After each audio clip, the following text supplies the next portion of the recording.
Thank you. Good morning, everyone, and welcome. My name is Jordan Hrsa, and I am the Director of Media Relations at the Robert Wood Johnson Foundation. We are the largest philanthropy in the nation, dedicated to making sure everyone in America has everything they need to be healthy, no matter where they live, no matter who they are. I want to thank you all for joining us today to learn more about the American Communities Project's new report, A New Portrait of Rural America, and that will include conversations with key leaders from the communities covered in the report. The report uses the project's unique 15 community types developed by Dante Chinney and his team at George Washington University, alongside data and on-the-ground reporting in rural and tribal areas to explore the differences within and across these communities. Dante and his partner, Ari Pincus, will get into the details of the report with you, but to suffice to say, it continues to blow up the mythology that rural America is one big place with the same type of people and the same type of challenges. The Robert Wood Johnson Foundation was proud to lend its support to this important effort and will continue to do so, to develop a more comprehensive understanding around the strengths and the gaps and the threats to health and well-being in rural communities. As we look at national health trends, rural places are behind, and they're lagging further behind. And within these rural counties, there are stark disparities in health. Native Americans, African Americans, and Latinx populations all experience worse outcomes in rural places than their white neighbors do. And the factors that drive these health disparities vary widely, from changing economies and disinvestment in these areas to the opioid epidemic, to aging and unsafe homes and unaffordable homes. And ironically, unaffordable homes can come at a pretty low price. And then there's also a lack of public transportation as well, and broadband access and capabilities. But there are bright spots all across rural America.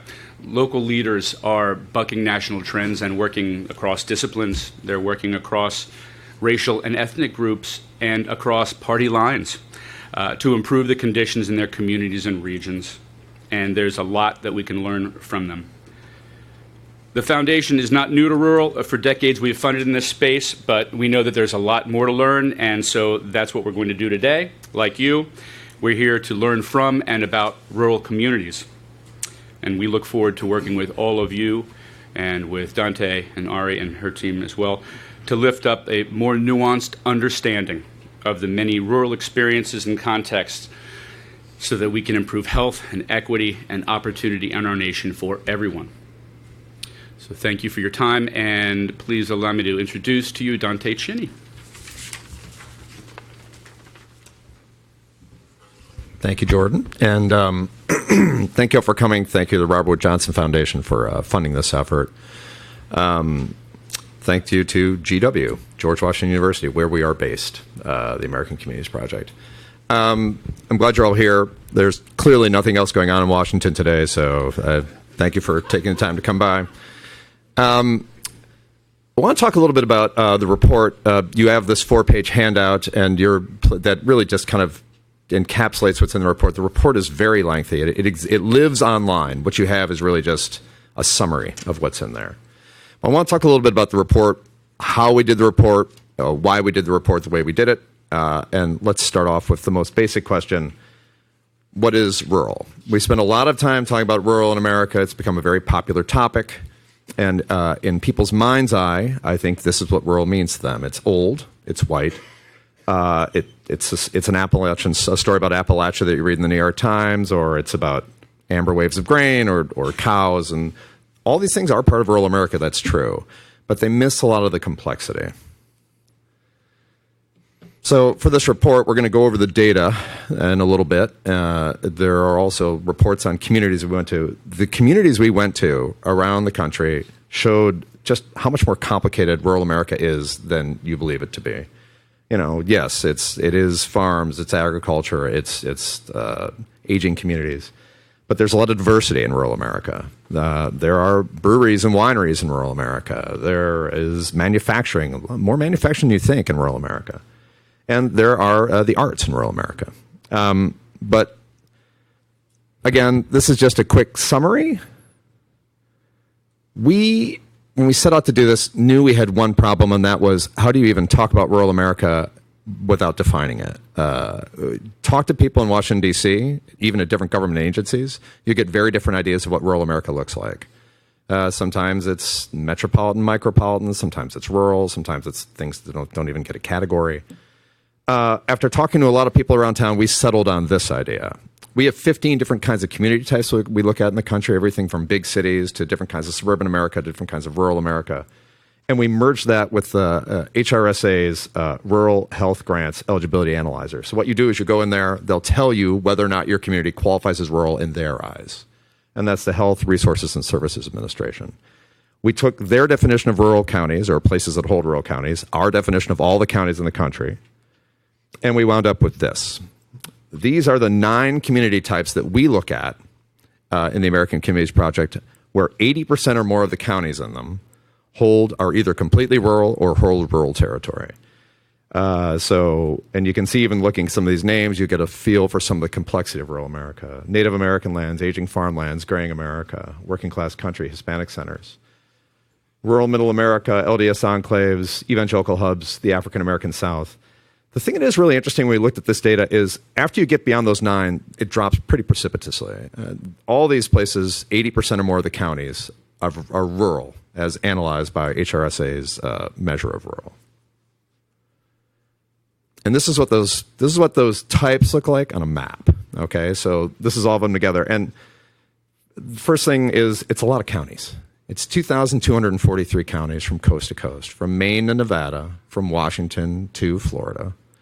It is an extensive mix of places, an extensive coverage on the map, and a very complicated mix of places.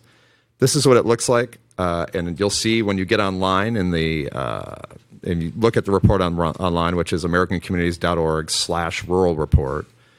You can go through, and there's an interactive where you can literally go through each one of these counties and look at a bunch of important measures, everything from white non-Hispanic population to miles of road. That's what they all look like together. I want to go through them really quickly, just a little bit of definition of what these communities are. The African American South, as you can see, 306 counties, primarily in what's thought of as the Black Belt, in running through the southeastern United States, Virginia to Texas, really, or I guess Maryland to Texas. Lower median household incomes, about $38,000. High child poverty, and you're talking about 14% of people in these communities do not have insurance. But set against that, you can look at the aging farmlands, 94% white. This is, I think, in a lot of people's mind's eye, what rural America looks like. This is agricultural America. The leading industry is agriculture, and interestingly, of these 9 community types we look at, aging farmlands is the only one where agriculture is the leading employer. Healthcare gap is a little lower. Something that's really interesting about these communities, 68% of the residents have at least some education beyond college or beyond high school. That's a pretty high number. It's the highest number we saw out of all the rural communities we went to. The evangelical hubs, you can see kind of scattered throughout the center of the country. It's slightly lower median household incomes, high health insurance gap, 13% uninsured. And health concerns, it's a very high teen birth rate in these communities, which is something that probably does merit more study. We could not get into it in this report, but it's worth looking into, I think. Graying America. Graying America is a very interesting type. It is made up of 2 different kinds of places in my mind. One is places where a lot of younger people have left, and one is places where a lot of old people have moved to. So if you look at some of those places down in Florida, it's very nice down there. It's very warm. And you look out in Arizona, but even up in Michigan, I mean, where I'm from originally, there are communities when you get further north that are actually quite, that fit more of these things. Little higher median household income. They're actually doing fairly well in some of these places. It's a really interesting mix of communities that's, again, I think worthy of more study. Hispanic centers, you can see, run from the border, the Mexican border. But that's not the only place where they are. They go up through the middle of the country. In fact, one of the communities we visited for this report was Finney County in Kansas. Very large Hispanic population. The healthcare number in here is quite high. Without health insurance, talk about 18% without health insurance in these communities, 40 and lower education rates. But the income levels are fairly decent in these places. You're talking $46,000, which again, by the rural metric, and you can see in here when you get into the report what the medians are. It's not that bad. LDS enclaves based out largely around Utah, as you might expect. Highest income of any place we looked at, almost $55,000 median household income, quite high actually. Higher education rates, lower numbers of uninsured. Also, as you might expect, high youth population, 29% under the age of 18. Native American communities, primarily based around reservations around the country, lower median household income, very young communities, youth population, 31% under the age of 18. As we explain in the report, that statistic is a little deceptive because it has something to do with there are fewer older people in these places, the mortality rates are a little higher. But there are a lot of young people in these communities, which emphasizes some of the challenges they have in terms of education. 48% with only 48% with some college, only 72% graduated from high school. And again, that healthcare number very high, 18% without insurance. Rural Middle America, by far the largest group we look at, 551 counties. Really, you can look almost from coast to coast, but primarily in the northern part of the country. I like to think of this really as small town America. These are places where you've got an old downtown, a main street, and people there is like an urban center, and then spreading out around it more of the rural area. The urban centers are in general fairly small, but they're dealing with some of the challenges of an urban community and some of the challenges of a rural community. Very low uninsured rate, only 7%. I think that has to do with the employers in these places, which tend to be, there are some national employers in these places which provide health insurance. And then working class country. Working class country, I think of it really more as Appalachian America, though you can see it spread all around the country, which is an interesting point. High child poverty rate, 24%. Median household income, about $44,000. Very interesting. The healthcare gap is low. Most people in these communities do have insurance. We're going to talk about 9% without health insurance. There are places, I think, that are still coming to terms with their identity. And a lot of these places, employment is a real challenge. That's what it looks like from 30,000 feet. Those are the maps. That gives you a sense of what we're talking about when we talk about this complex picture of rural America. These are kind of the 6 key findings we take away. When we look at it and we take all the medians from these places and like, all right, what does it all mean? First of all, this is a remarkably diverse landscape, much more diverse than you'd think. 500 of these counties fall into the African American South, Hispanic centers, Native American lands. These are places that are below average for white non-Hispanic, not just not 90%, but they're below the national average for white non-Hispanic population. 2, the economic challenges and opportunities really are remarkably different. And I think this is where this is where people's heads are a lot right now. What can we do to help rural America, to fix rural America? When you go out and look at the challenges of these places, they're just remarkably different. Again, you have those high incomes in those LDS communities, LDS enclaves, and then much lower in the African American South. Both rural communities, very different. Another point, the childhood poverty rate. I think one of the most important things we found is the importance of education. So all the places with the highest unemployment rates we looked at in this survey, this kind of study that we did, were below the rural America average, not the national average, the rural America average for population with some college education, so some education beyond high school. And as we look at it, it started to make us wonder, as you'll read in the report in a little more depth, about the need maybe for more work with community colleges, because the community colleges are a way to kind of keep people in the community, educate them, turn them back out, and you've got a more productive workforce. And then as you've seen just going through the slides, stark differences in terms of healthcare and healthcare coverage. Working class country, only 9%. Hispanic centers, 18% uninsured. There's been a lot of talk about population loss in rural America. We do see that in the data, but it really varies. So The African American South, 80% of the rural communities we looked at have lost population since 2010. That is a high number. Remember, the U.S. population is growing. Even if you're growing at 1 or 2%, you're still growing under the national average. These places have lost population. However, you go to graying America, fewer than 50% of those rural counties have lost population, and many have grown, and grown significantly. The last point, infrastructure. We looked at roads in this report, and we looked at digital infrastructure, internet connections. And the interesting thing is how varied the reality is with both these things.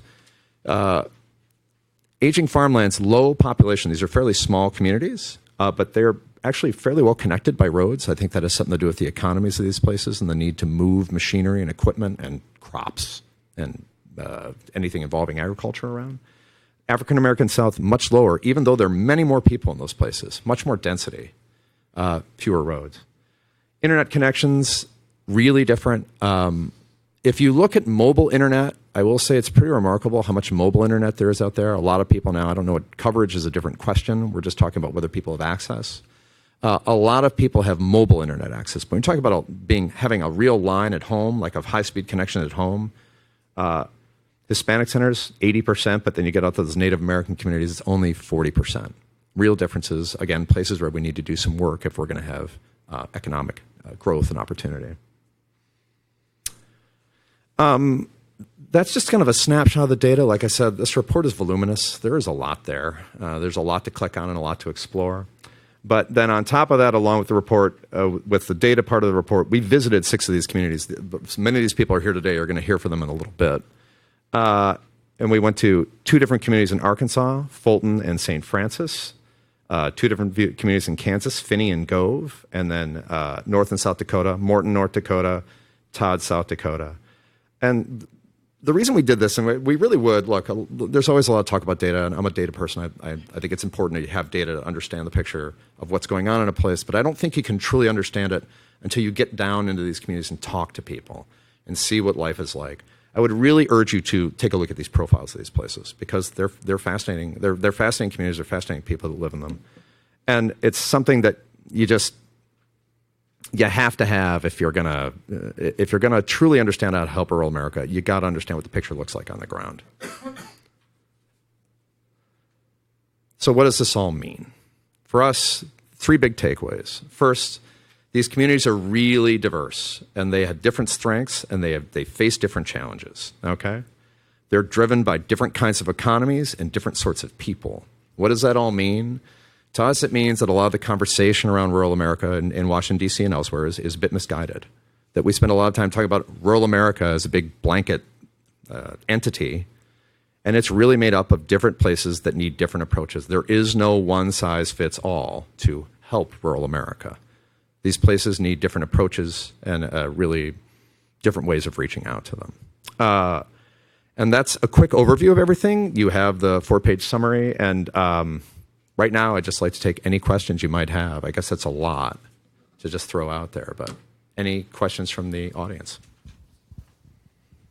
Yep. What's the source of your demographic data? So our demographic data, okay. I will ask again, what is the source of your demographic data? Our demographic data is coming from the Census ACS because we had to use 5-year ACS because you need data at every county, and the 5-year data is the only data that lets you really do that. So, I will say, this is a very important group that I forgot to acknowledge when I came up here, and that's the county health rankings and roadmaps from Robert Wood Johnson. We work with those folks, and they basically do this massive report every spring. They took all their county health data, put it through the filter that we have to look at these places separately. So they take tons and tons of data from ACS and others and flush it through the filter we have to create a lot of the statistics that we have in this report. Yeah. I'm curious in terms of the population of each of these relative to each other and to the country as a whole. So the way we try to do it, and you'll see in the report, is compared to the country as a whole, this is not a large percentage of population. We talk about it in the report, trying to talk about the median for each, trying to talk about them as places specifically. So in the aging farmlands, you're talking about a median. The median county is about, I think, 2,800 people, I want to say, something like that. And then you can get quite a bit bigger when you get out into the African-American South. You're talking about places that are 28, 29, 30,000 in the county. Now, in the county, sometimes that's an urban center surrounded by a lot of rural area. But compared to what you see when you look at the national population picture, look, the U.S. population is highly concentrated in 150, 200, 300 counties. And we did not look at anything like that. So you're talking about, in terms of the total population of the United States represented in this report, we actually haven't done the calculation because we were really trying to focus on these specific communities. But you're talking probably about like 10%, 15%. And then among them, what's the relative size? Where's the most rural people? So that's one way of thinking about it. The most rural communities we look at are the aging farmlands. They're very sparsely populated communities, and they're places where you really are talking this depopulation. So it's interesting, when we talk about depopulation, the depopulation numbers are highest in terms of just loss in terms of the African-American South, but the hits that you're feeling in these aging farmlands communities are in some ways much more dramatic, because you're talking about communities where if you lose a couple hundred people, you've remade the community. And rural middle America, again, bigger community, but the smallest communities we're looking at are the aging farmlands in terms of overall population. Thanks for this presentation. I have a question about, so you've identified lots of very different communities. A question about the extent to which our government policy reflects that diversity. So we have, of course, American Indian policies, we have Appalachian policies, we have farm policies. How do the policies align?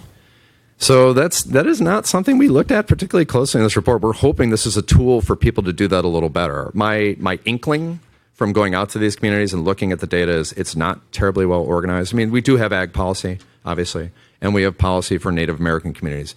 But for instance, I do know this a little bit. Like if you look at the map of Appalachia as the U.S. government sees it, a lot of those communities, I mean, yes, they fall into the region we would call Appalachia, but like, they're all they can be very different communities. Again, like the Great Lakes region of the United States is, people think of it as one place, but I'll take you up to Michigan and I'll show you the difference between Detroit and Traverse City, and they're different communities. I don't think that policy in general is aligned this way. I think it's aligned around regions, and I think it's aligned sometimes around economic sectors. But I think what we're arguing for in this report is something that is a little more aligned along these lines. Something that looks at these places community by community and the differences in the types, because communities are made up of individuals, but those individuals interact to create a place. And you have to think about how things happen in that place, I think, if you want to create proper policy. Hello, thank you for the report. You said that 80% of the rural community in the African-American South has lost population since 2010. Those counties, yeah. Yeah, I'm curious to ask where they're going, because a lot of what I'm reading is saying that African Americans, there's a kind of reverse migration. They're going back south. Yep. Is it safe to say that they're going to the larger cities in the South? And where are the rural African Americans going if they're not going north? So that's a really good question, and we did not. I will say we did not look at that specifically in this report. However, from other work that I do, I can tell you the reverse migration data, which is fascinating. The Great Migration back south. It's in urban centers. I mean, it's like look at the growth around Atlanta. It's phenomenal. And I think what you're seeing in those rural southern communities, again, this is worthy of another report, so we can talk to Robert Johnson. But in these rural African-American South communities, I think you're seeing the same impacts that you see in some of these aging farmlands communities or some of these more rural communities where the population is not as diverse. Look, it's opportunity. I think a lot of times young people who get the education leave. I mean, I know that is something that I've seen in when I'm not doing this, I'm a reporter. And I've seen that in my reporting that, the best and the brightest from the community get an opportunity to go to college, and then it's tough to get them to come back. Hi, I'm from Hrsa. I run the Rural Grants Eligibility Analyzer. If you're picking up all our rural people and adding in some more from the rest of from the counties that have rural area in them that are metro, you're getting about 60 million people probably, and so about almost 20% of the population. So we cut out. But remember, we didn't use. So for our devices, we didn't use the most densely populated places that still do. That's a very important comment, very important point.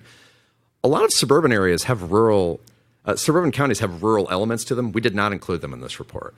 So like we have urban suburbs, we have exurbs, even big cities, big city counties have rural elements to them. For this report, we didn't want to include them. We were really trying to focus on the most rural kinds of place in America. But yeah, I take your point. Absolutely. I mean, Maricopa County it's a huge county, has some large rural tracts in it. Thank you again for this report. I think it's a very interesting way of slicing rural communities. I just wanted to add a couple of things. I work at USDA, so obviously we do a lot of rural policy and programs. I just wanted to put a plug in for our Economic Research Service that does an annual report on the differences in rural communities. We're well aware of the diversity of rural communities, and they slice it a little differently, looking at manufacturing versus recreation economies. Yep. So it's based on that.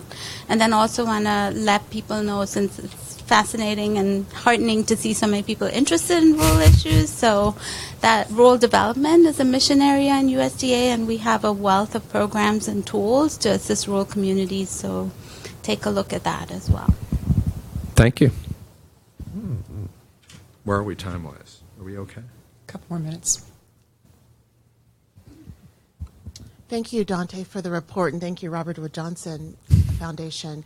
I'm curious, when we're looking at the data, we focused on Native American lands, but I'm wondering if you're thinking of Alaska and we are interpreting the data, what should we be considering? Because it's more remote than rural, but it's closer than urban. So can you give me some insight on interpreting and reading the report? By the way, she deserves credit for being the person who traveled the farthest to be here today. She came all the way down from Alaska, which is impressive, very impressive. Alaska, and I know you hear this all the time, Alaska is something of an outlier, right? It's a very complicated, environment, and that's why. I believe that the way we do this, and the way we break these counties into types, I think is meaningful. That said, Alaska is really tough because it's just so big and so diverse, and the counties are enormous. I mean, a lot of them are boroughs, right? We should talk after because it is a complicated place. Yep. Hi, thank you. I'd like to know I work for Weave the Social Fabric Project, which is at Aspen focusing on community strength. And I'd like to know, we've traveled to a number of places, and in some places, these indicators don't correlate with the palpable strength of a community. And so I'd love to know if there are any generalizations that are possible, like where you saw strength in each of these places and what kind. Actually, we have something in Ari will probably talk about this. We have something in the report that actually deals with this. So you're talking about intense, like social structures, right? Yes. Yeah. So it's very difficult to measure, but there are some people that measure it, and we do have a section in the report that talks about this. Ari, do you want to? That was your section. Do you want to come up and say something really quickly about it? I know we're over time, but I know this is something near and dear to her heart. We did talk about social capital a little bit. It came up in Morton County, actually, and the health administrator was saying that they really need to kind of understand how to redefine their community identity. Millennials, he was saying, do like to network, but they do it online. They don't necessarily go from to a place to gather, and that shows up in the data too. With the Penn State Research does data on the social capital, and so it shows up that they are kind of below average there. So it does come up in different communities, and it's something I'm very interested in. It's something we want to do more exploring, and actually with the ACP. One thing I would say too is that when you talk about this community, just kind of bonds at the community level, these aging farmlands do tend to have they have very strong bonds. And I think. Look, I've seen this in other reporting I've done, as you've gone to these communities, that, you go to a community and something happens and there's a pass-the-hat mentality. But there's a pass-the-hat mentality in a lot of places. When they pass the hat in those places, there's something in the hat at the end. And it does seem that it is worthy, I think, of more study in terms of those small rural communities out in the farmlands in particular. I think there's cohesion there. There's special cohesion in those places.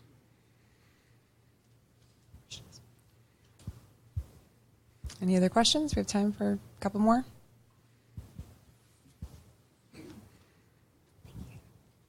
Hi, you mentioned the people on the ground with whom you spoke. Excuse me. And was there anything in these conversations, was there anything that was surprising that the data maybe didn't capture, even if a story that you have is anecdotal? Actually, yeah. So we had some so you'll see on the next panel, we have people in, they're scattered around the room right now from around the country in different communities. And Ari will get to this in this panel, but just really interesting things that are on their mind that weren't really on our mind. It's Erica, who's sitting in the front row right here. It makes you, the things that they brought up as concerns sometimes were surprising to us. And I find this when I go out and do any kind of reporting, that it makes you go back and look at the data differently. I know in Forest City, the mayor's here, down in St. Francis County, Arkansas, for instance, we were down there and we did not expect to see, I mean, you think of like the trade fight that's going on right now, and you think of who gets hurt in the trade fight, and we expected to see it in agricultural America, and we did. We heard those stories when we were in Gove County, Kansas. But, you know, you go down there and you hear a story about there's a plant on the edge of town that they're waiting to be, it's been purchased by a Chinese company and waiting for it to be rebuilt and retooled, and it's going to bring a lot of economic activity to the community. It's a big deal. And how that has put a stall on that. The trade fight that's going on has put a stall on that. That's fascinating. And that stuff, like, those are things that don't turn up in the data, that when you get out there, you realize there's something going on at this local level that you would have missed otherwise. It's fascinating stuff.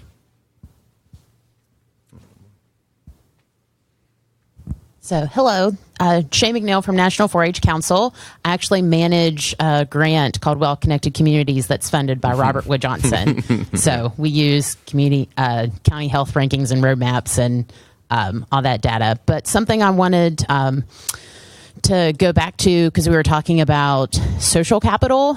I don't know if you have had a chance to read 4-H Council did a study with the Bridgespan Group on social mobility in rural America, and they identified 6 key factors that that are existing in communities where youth are thriving. So that's something. If you haven't had a chance to read it, there's, you know, because we're talking. It sounds like we're talking a lot about, you know, communities that, you know, are considered rural America, but they are thriving, you know, because they have, you know, things related to social capital and reclaiming or redefining their identity as a community. So, thank you. And then, like, and particularly because I know about your project, but so data at the county level for us would be like anything we can. The data at the county level that would let us kind of look at it through this filter we have would be fascinating for us.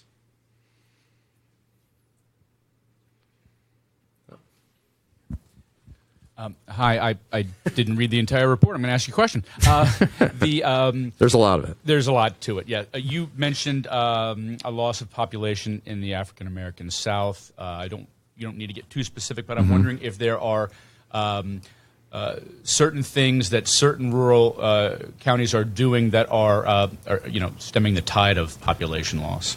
So it's actually really interesting. Down in St. Francis, they're trying to deal with some of this, and the thing that they feel that they have that's a very important asset to the community, and we agree, having gone there, is the community college. To me, I do think it's hard to overstate the power that these community colleges can have if you can have a good, strong presence nearby. Because, like, look, it's job retraining and things like that, but it's also the opportunity for somebody who graduates from high school to get more schooling without necessarily even leaving town. And I think that, again, education ends up just being a huge, when we look at all this data, and look, it pops up in all sorts of data, the importance of education. But I was kind of surprised how much it manifested itself in this rural data. It's just hugely important. I think anything you can do, I mean, this is speaking just from what we've seen in the data. I haven't done a big study just on this topic. But to me, anything you can do to have a community college or something that offers the opportunity for educational advancement in the community to stay in the community, I think it's a huge plus.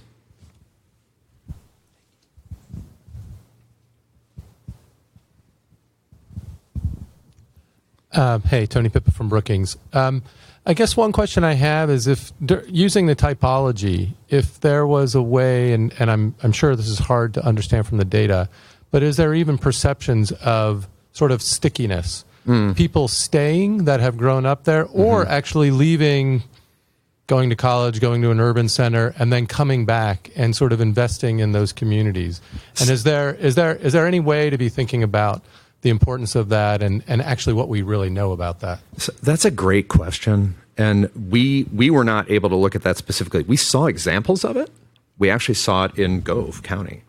We saw people who left and came back and they made their community. They'd gone out to the West Coast and they're like, well, I need to go to the store. I'll just get online and see how late something's open. And like nothing is a website. So that's something that they took an active role in kind of helping build, and I think it's called Love Small Town America, where they're trying to help rural communities build up this presence. I think it's a fascinating idea. There's a lot of I'm fascinated by cross-county mobility data that census does gather, but the one thing that's missing on it is you can't tell what individual this is. So you don't know if the person coming back is somebody who's been there before. There's no way of tracking it back. But to me, to watch the population outflows and inflows into various counties and where people are coming to and from, if you did it the right way, and I was thinking about a way of doing this, and I haven't quite figured out how to do it yet, but to look at population flows, what communities feed other communities in terms of who moves where, and what if you were able to map what it looked like, I think you'd learn a lot. That might be something for further study. The tricky part, I think, is always going to be that longitudinal way of measuring. Yeah, somebody came back. Did they live there before? That's tough to do without on the ground interviews. Hi, Ben Gadjalori from the Center for American Progress. There's a lot of talk about population loss, and one of the things I was wondering, did you look at immigration? Because I know there's some communities that have high levels of immigration that's able to stem that tide. So the one place we see it, obviously, in the typology is in these Hispanic centers. So when you get out to Finney County in Kansas, right? Because if you look at the Hispanic population in the United States, it moves up through Texas and up through the western part of Kansas. It's changed that community, absolutely changed that community, and it's made it more vital. I mean, they have people to work jobs, and once you have people to work jobs, you have employers. I mean, they are a real agricultural hub, right? They've got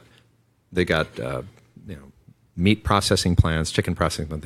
They'll probably talk about that when they come up here. They've had a fire there recently, but It has allowed that place to grow. That I will say, if you ever get a chance, Finney County is absolutely fascinating because they have all sorts of immigrants from different kinds of communities, and it's allowed the community to grow. I mean, it's still not growing at the rate of the rest of the country, but it is like it can be scary in some of these rural communities because, look, one thing about being in a rural community is you're isolated to some extent. And when new people come in, you've got to get to meet them, and has to be breaking the walls down and getting to know people.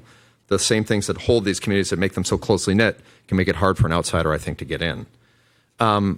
But when they can get over it, when a community can get over it and invite some of these people in, it really does seem like it has big economic impacts, like looking at a place like Finney in particular. But that's something, again, I'm getting a lot of ideas for further reports we should be doing up here. So I guess I'll be talking to Jordan later. But thank you.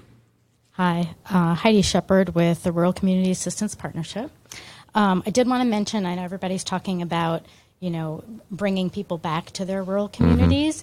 RCAP has an initiative that is going to be held on October 18th through 20th, although you can do it any time of the year, called Rural Homecoming. And so everybody can go on the RCAP website, or you can Google Rural Homecoming. And what it is a toolkit for communities and leaders of communities to invite and encourage and motivate people to come back to their community through different events. I don't know all of the details, but you can go and look online. And so that's one effort that we've undertaken to help this bringing, people back into their rural communities and seeing the benefit of going back home. Yeah. I will say the one thing we did see when people do move back home, one of the things that really draws them is the experience they had growing up. They remember the childhood they had and the, feeling safe on the street and being able to ride your bike wherever you went. And not that you can't do that in the city. I live in a city. It's not a dangerous place.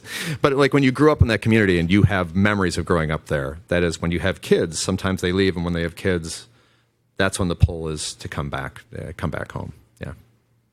Time for one last question.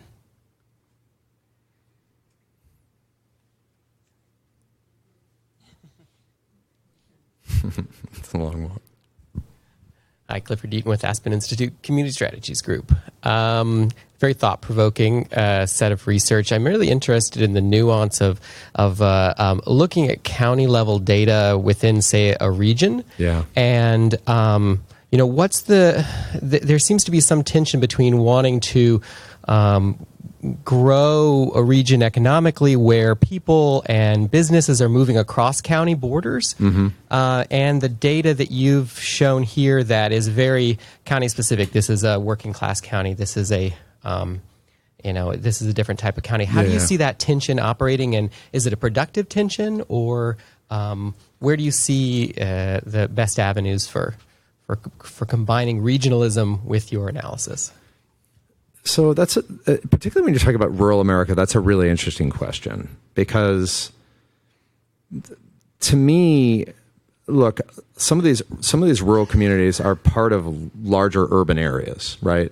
And the question is, are you going to get people to commute to a larger place for a job and drive 90 miles? I mean, look at Washington, D.C. and what we do around here, which is absolutely insane.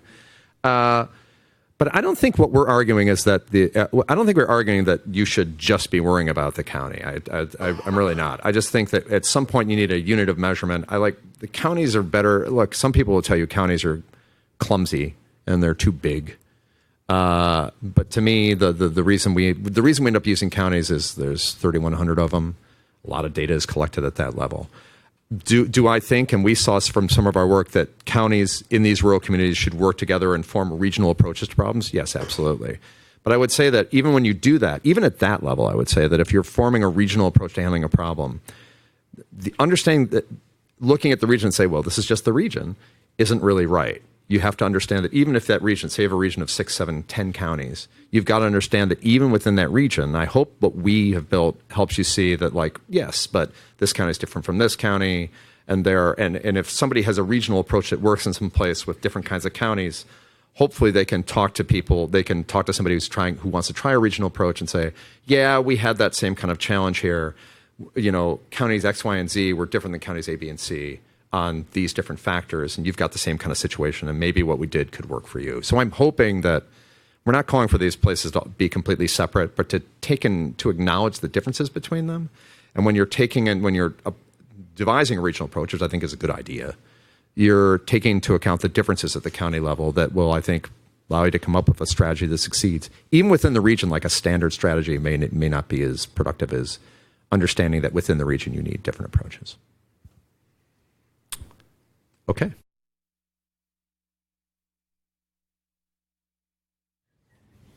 Good morning, everyone. I'm Ari Pincus, a research scientist for the American Communities Project, and it is my great pleasure and privilege to introduce our panel of community leaders. To my immediate right, I have Roberto Betharil, Project Manager of Neighborhood and Development Services for the City of Garden City in Finney County, Kansas. Next to him is Daniel Bush, Mayor of Salem in Fulton County, Arkansas. Next to him is Ellen Huber, Business Development and Communications Director for the City of Mandan in Morton County, North Dakota.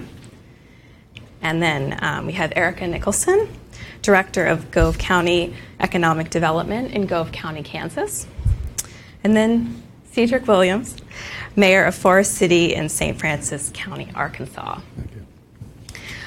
I want to start off by asking all of you to describe your community for us, like kind of paint the picture of what it's like to live and work where you are. Go ahead, Roberto.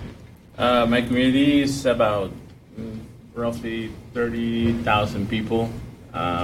We live about, to get anywhere from Garden City to metropolitan area, it's at least 5-hour drive, 6-hour drive. Finney County is kind of in the southwest corner of the state of Kansas. It's very dry, it's very windy.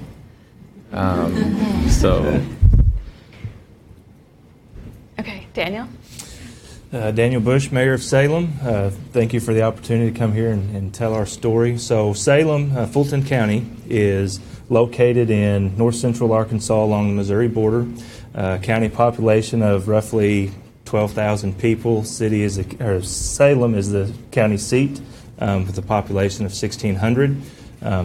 Within our county, we have the state's largest spring at Mammoth Spring. I think it's 9 million gallons of water an hour. It is the 7th largest in the United States, primarily agricultural, and then trying to capture the retail dollar as far as tourism that's transversing through our communities.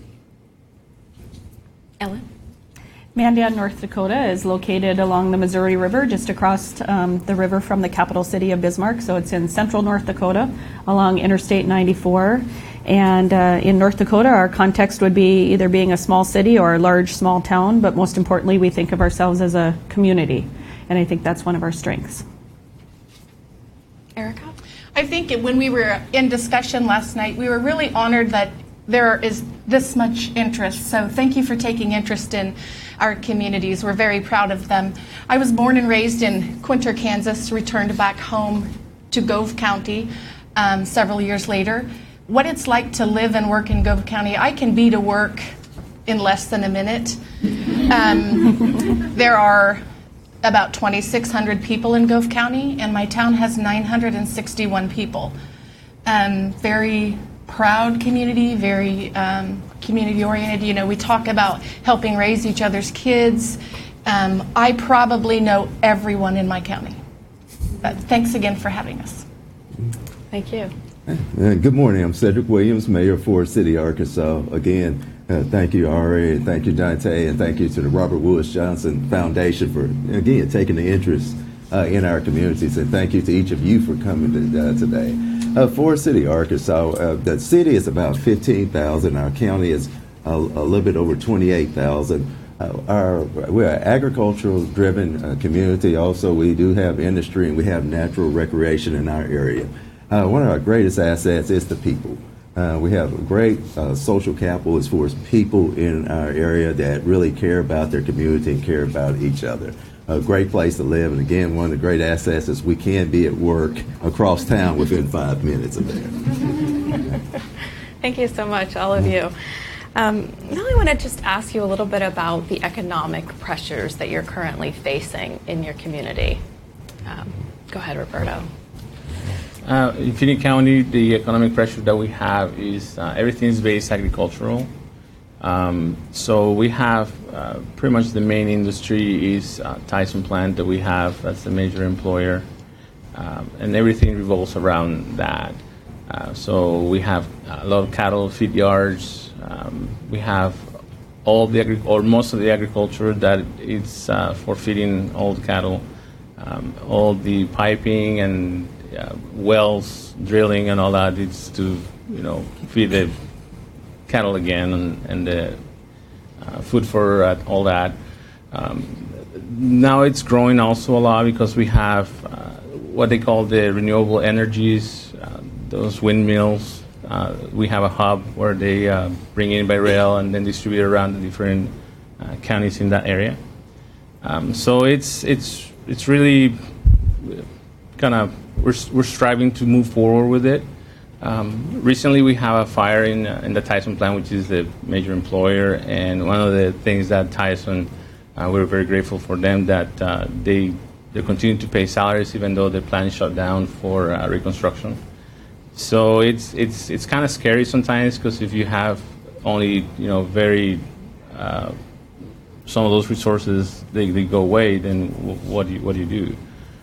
So it's very important for us to have that work into partnership with the different, the largest employers that we have.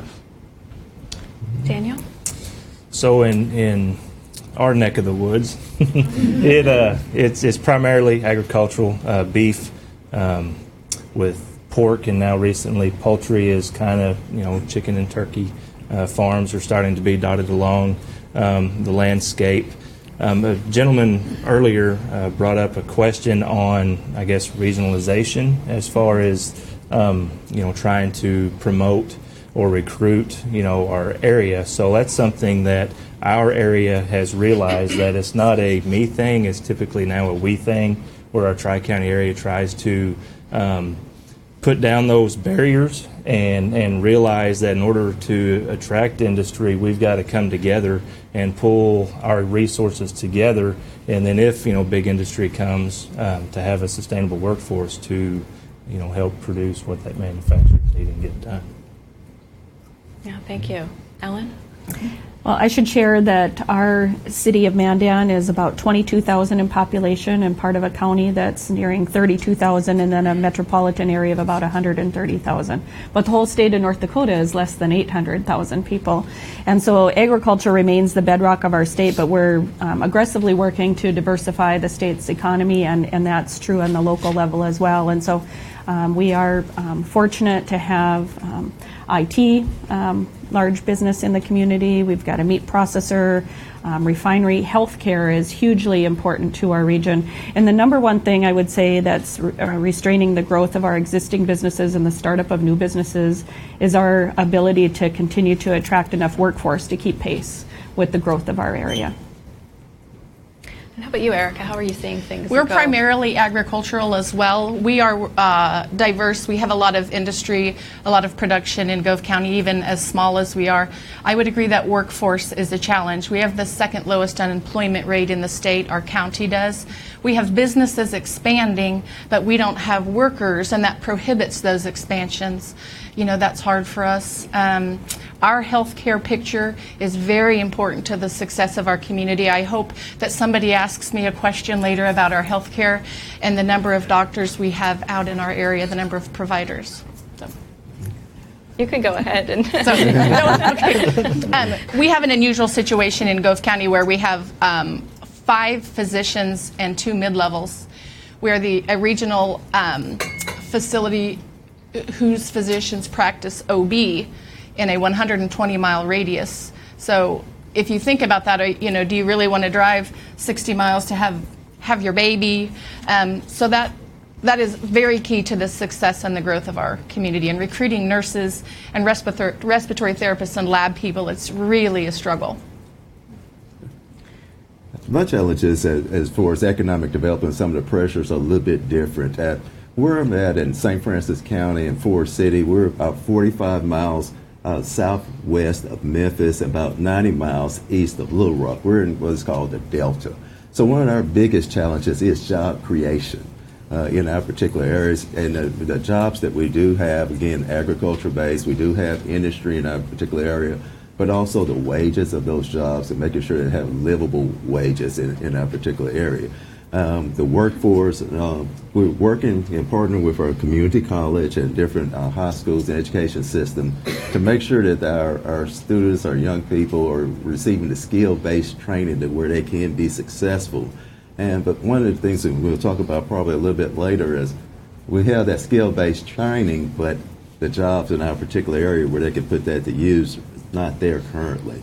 But we're really working on the regional aspect, the partnership aspect, and economic development opportunities for recruiting people to our particular area. Thank you so much. To build on that, I wonder if you could talk about the partnerships that you've had that have been successful and what has made them successful. Partnerships with businesses, with nonprofits, with schools. Want to go ahead, Sure. Roberto? Again, circling back to the agriculture, there's people had to live somewhere, so you had to, build houses. Well, now people have to shop somewhere. Well, you had to bring in retail. And Finney County has been really good because we work with all these different companies, big box. We have actually 2 Walmarts in the community. We have a Sam's Club. We have Target. We have all these big shops. We even have like TJ Maxx, Ross type of shops. So a lot of the neighboring communities come to Garden City because of we have all these different stores that instead of driving to Wichita or Denver or Kansas City, where Garden City kind of is in the middle, so people draw to it. So it's kind of like a snowball effect in this area where we are considered to be rural, but yet we're still kind of have some urban feel to it because we have now all these shops, and on the weekends we have a lot of people coming in that support those shops. A lot of economic studies are done by all these different companies. Of course, they need to make a profit. And we partner with them by providing incentives to the different developers. We have several tax incentive rebates. We have what they call the RHID, Rural Housing Incentive for Development, that helps develop the rural or the houses. We pass through different taxing incentives for different types of developments. So as we continue to grow, we have seen that works for us in bringing all these other people, giving them incentives, and yet we don't have to go or travel too far away to get what the community actually wants. In addition to that, I understand there's a partnership with the community college that they're working with. We have a couple satellite offices or campuses for a couple of the universities in Kansas. So we kind of have developed that working partnership with some of these entities so that we can provide all these services to the community, and as it continues to grow, it just continues to grow. I guess. Yeah, the world grows here, as they say. Yes. How about you, Daniel? What kind of partnerships do you have? Any with schools? Yes, ma'am. Some of the partnerships that we have will be with Ozarka College. It's a community college, kind of like what Roberto mentioned. So it's kind of the same concept. Ozarka College, Arkansas State University, the high school students have an opportunity their senior year to go off campus for half a day for their school day to go and learn a skill. If they choose not to go the professional path of a college degree, they're going to learn a working trade, plumber, electrician, HVAC. In our area, welding, is a national or a big trend right now. So these different colleges are offering those courses so they can go get certified and get their credentials in place. So that way they have a plan when they so choose, or to graduate, they have a path, career path. Another partnership recently is still in its infancy stage, is with the University of Arkansas, the Create Bridges initiative. It is a study, a lot like this one, except it's going to be more geared towards retail, tourism. So they are polling or surveying the retail business owners in our area, and once they compile that data, come back to the community leaders and give us a plan and give the business owners a plan on maybe how to stop that retail leakage. Yeah. How about you, Ellen? How are you seeing things where you are? Partnerships have been key to moving Mandan forward. One of the things that our community has experienced, part of our heritage is being not only a former Native American village, but also a railroad community. And so as part of that, we had an underground diesel fuel spill discovered in the heart of our downtown and Main Street area in 1985. And Burlington Northern Railroad worked on cleaning that up for a number of years, but in about the early 2000s, they thought that it was good enough, and that the product that was remaining beneath our downtown was due to other potentially responsible parties. And so the city of Mandan and the state of North Dakota, our health department, disagreed at that time and did file suit and reached a settlement in 2004 that resulted in about $30 million in actual monetary contribution as well as property, and that was used to put a more effective remediation system in place.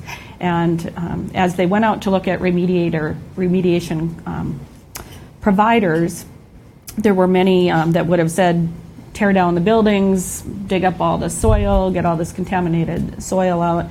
But there was another approach that is involved putting about 200 miles of pipe and 300 wells in a 6-block area in our downtown area. And so we were able to maintain the vast majority of the buildings in this area by putting wells in basements for the extraction of both the liquid and the vapors. And so rebuilding and revitalizing this downtown area was a bigger challenge than most rural communities were facing. And so it's taken incredible public-private partnerships, leading with public investment, and then assertively going out and seeking developers. And one of the strategies was to increase the density in our downtown and have more downtown living opportunities, both for seniors as well as for people of all ages. And so we've been very successful in partnering with private developers by offering extended property tax exemption and working with programs like the Low Income Housing Federal Tax Credit Program we now have 5 different high-density living facilities that have either been infill projects or reuse of existing buildings. So those public-private partnerships have been very critical. How about you, Erica? What partnerships can you tell us about? One of the most important partnerships we have is like with the Kansas Department of Commerce, the USDA, the Farm Bureau, the 4-H. I am seeing them actively reinvest in rural communities. They're genuinely realizing the importance of this loss and transfer of wealth that we're having. Some of the private nonprofit support that we have, Northwest Kansas has an organization called the Dangy Hansen Foundation.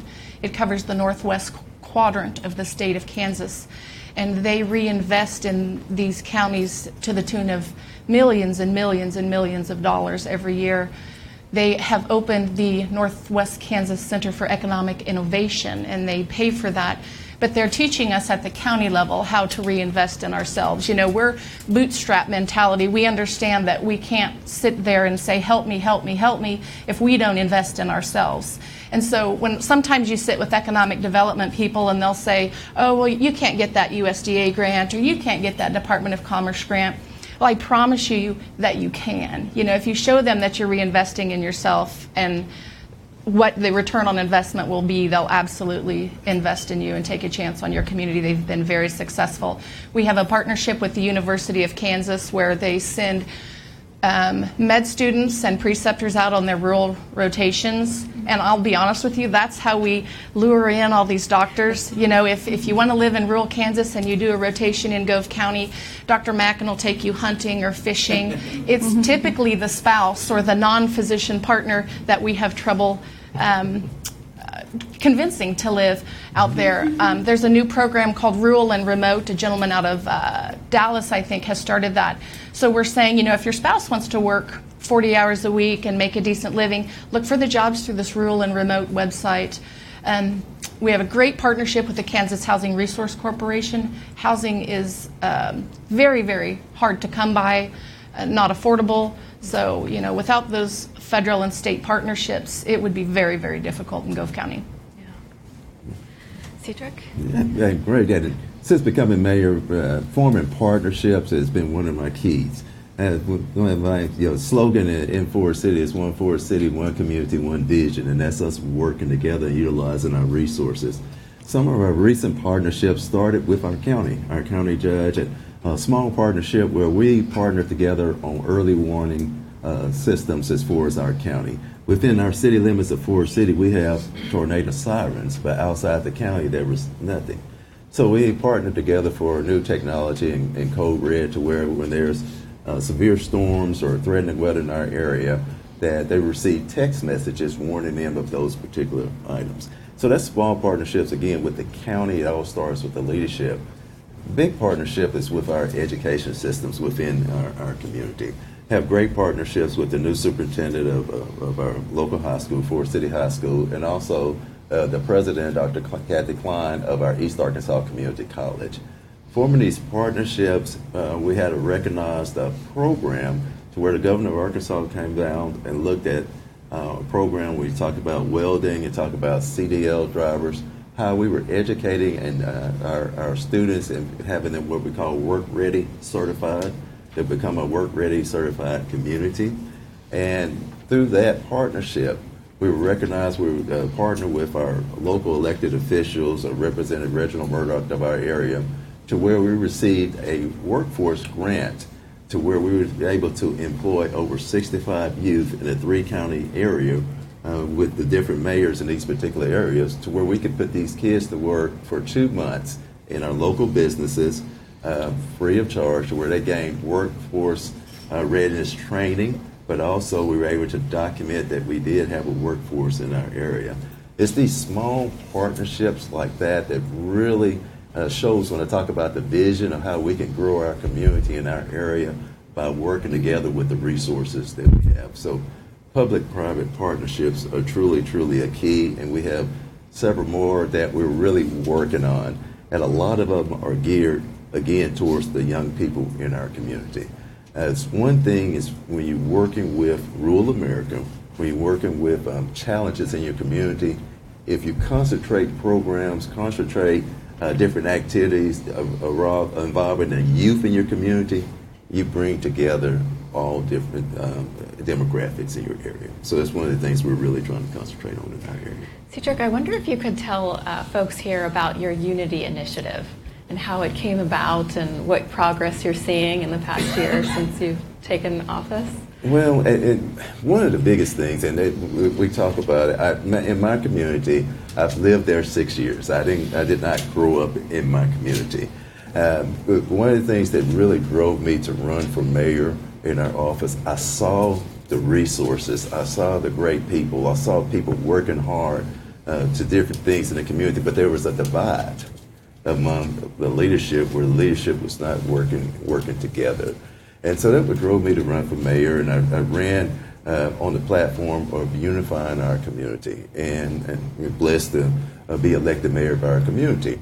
One of the biggest things, again, taking office, I choose a word of the year, and all my department heads had a word of the year, and that word of the year for me was unity. And I felt from a leadership standpoint, it has to start at the top of unifying your community. Everywhere that I was able to speak at, or I'm able to speak, I talk about unity and working together. Some of the different things we put in place, I had what is called Unity Breakfast. Each quarter. The first one was with our business leaders in our local community, to where we shared the vision of us, again, the regionalism of working together, utilizing our resources for the betterment of our entire community. Our next Unity Breakfast was for faith-based leaders and realtors together, to where you think about that. Well, and the reasoning behind that, one of the challenges that we have in our area is home ownership and how people are able to get access, first-time home buyers, finding what you need to do from a credit-based standpoint to own your home. Well, in our area, rural America, usually what you find is a lot of your leaders are your faith-based leaders. So if you can use your faith-based leaders from a communication standpoint to their different congregations about, in this instance, home ownership, then you're really reaching out to the majority of your community. And so with those Unity Breakfasts, it's really taken hold. Again, I talk about one Forest City, one community, one vision. Our school district has adopted a slogan of one community, one school. Our East Arkansas Community College, they have bracelets that say we're stronger together. It's amazing once your leadership gets on the same page, especially in your rural communities, about growing your entire community, how it really, really takes hold. So I'm proud of the progress that we've made so far. That's great to hear. Roberta, I know that Finney County is a very diverse county.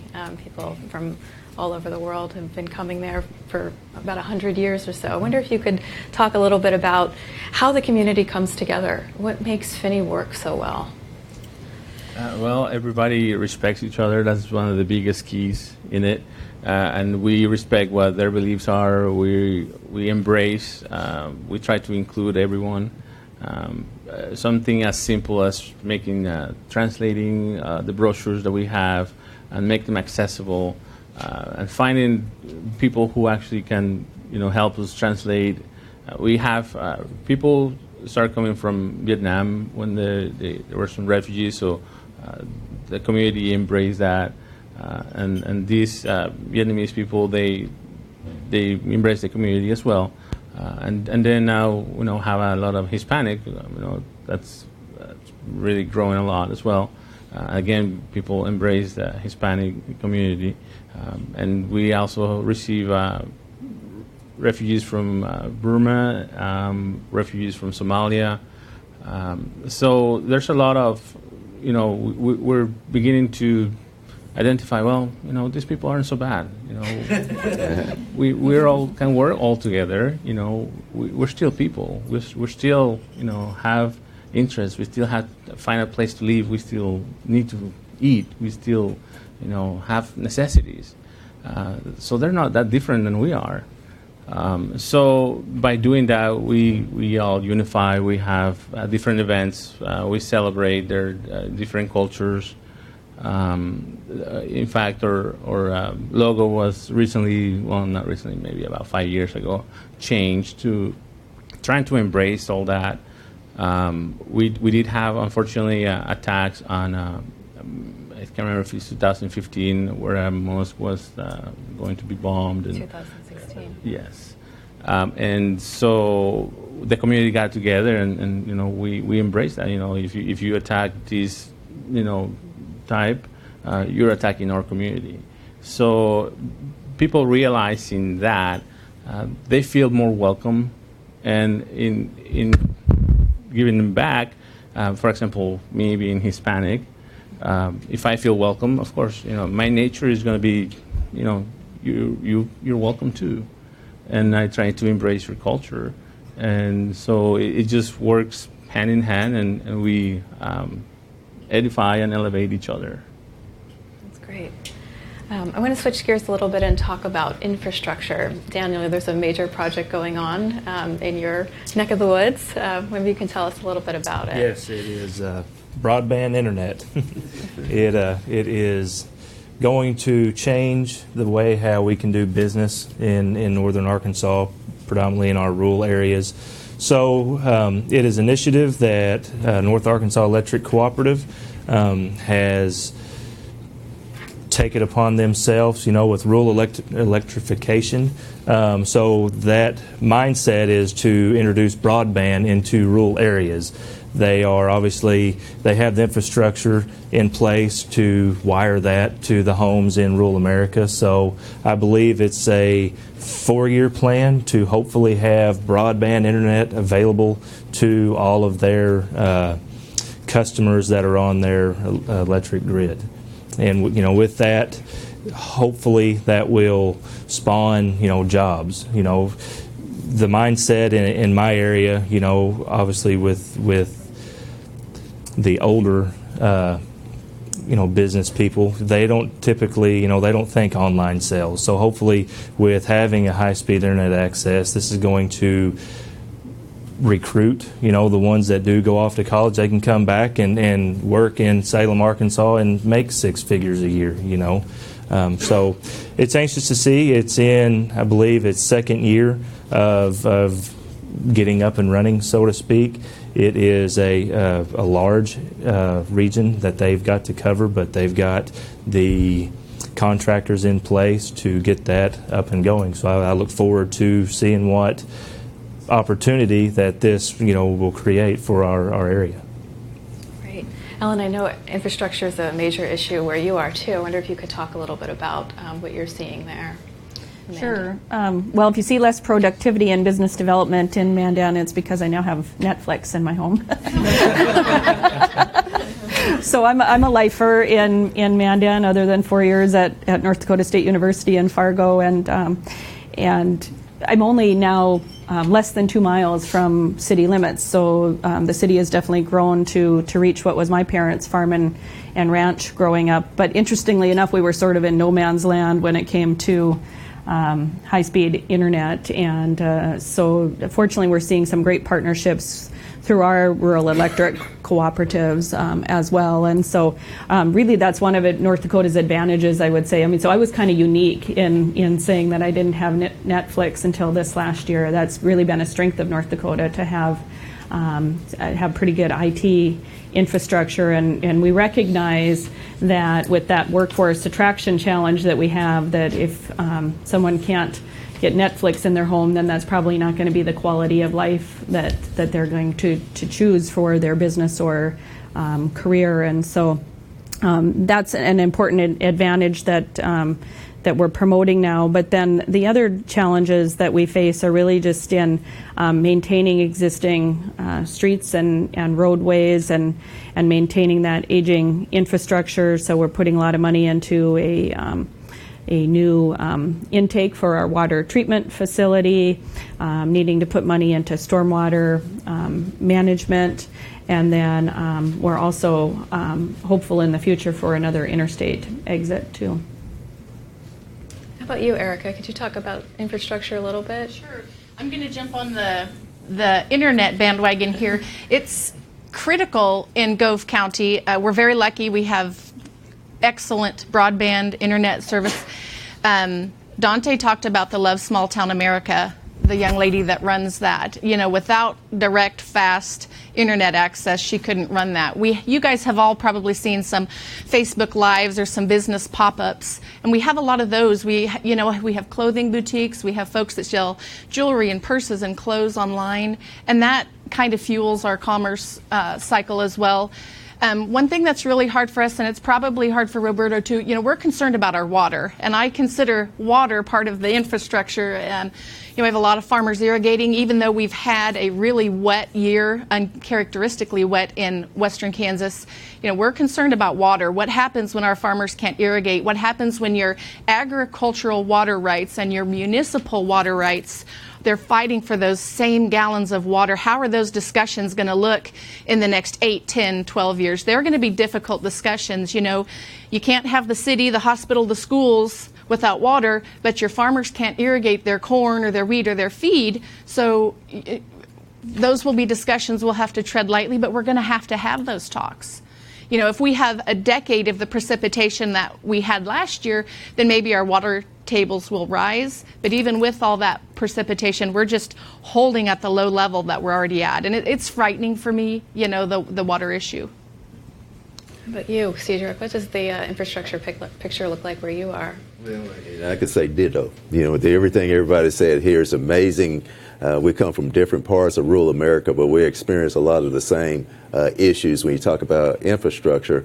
In our particular area, I face concerns about our aging infrastructure. When you talk about the water, you talk about the streets and different items such as that. But where we're located, one of our greatest assets is our location. We're located right on what is affectionately known as America's Highway, I-40. That travels, and we're 241A. If you're ever that direction, if it takes the exit, buy a little gas, and spend the night there, we need the tax revenue. But but one of the things there that we have the small town feel as far as our downtown, but we also have a bypass in our particular area that is ripe, again, I said, for industrial development in that particular area. But one of the things that challenges is we don't have the infrastructure, the water and sewer at that particular area to make it marketable now to a lot of the large businesses. So the challenge is, from an infrastructure standpoint, balancing the part of taking care of your aging infrastructure needs, but also investing in the future to where I mentioned earlier, one of our economic problems is job creation. But we need to invest in the infrastructure to bring those particular jobs to our particular area. So those are some of the partnerships and some of the grants, some of the different things that we're searching for additional resources for community development to where we can invest in our community, but also find that balance to where we're taking care of that aging infrastructure as it does become problems there.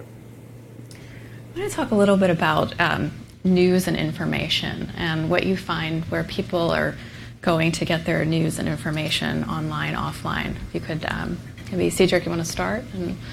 In my community, it is amazing that we still read the newspaper. We have a local talk show, morning talk show, that people get up early and listen to that talk show. But people still receive a majority of their news from these particular outlets in our particular area. But again, I mentioned the young people.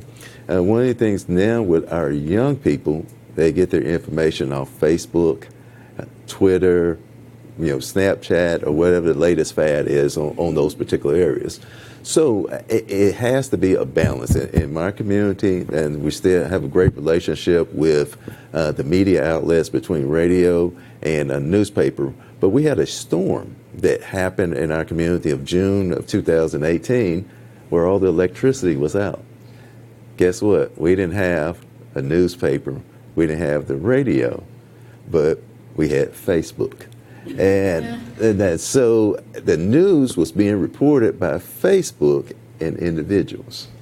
And one of my challenges and one of my initiatives in future partnership is partnering with our young people, our local schools, in helping tell the good things about our community over social media.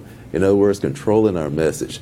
When you talk about radio and talk about newspaper, they do a great job of covering the events inside of Forest City and St. Francis County.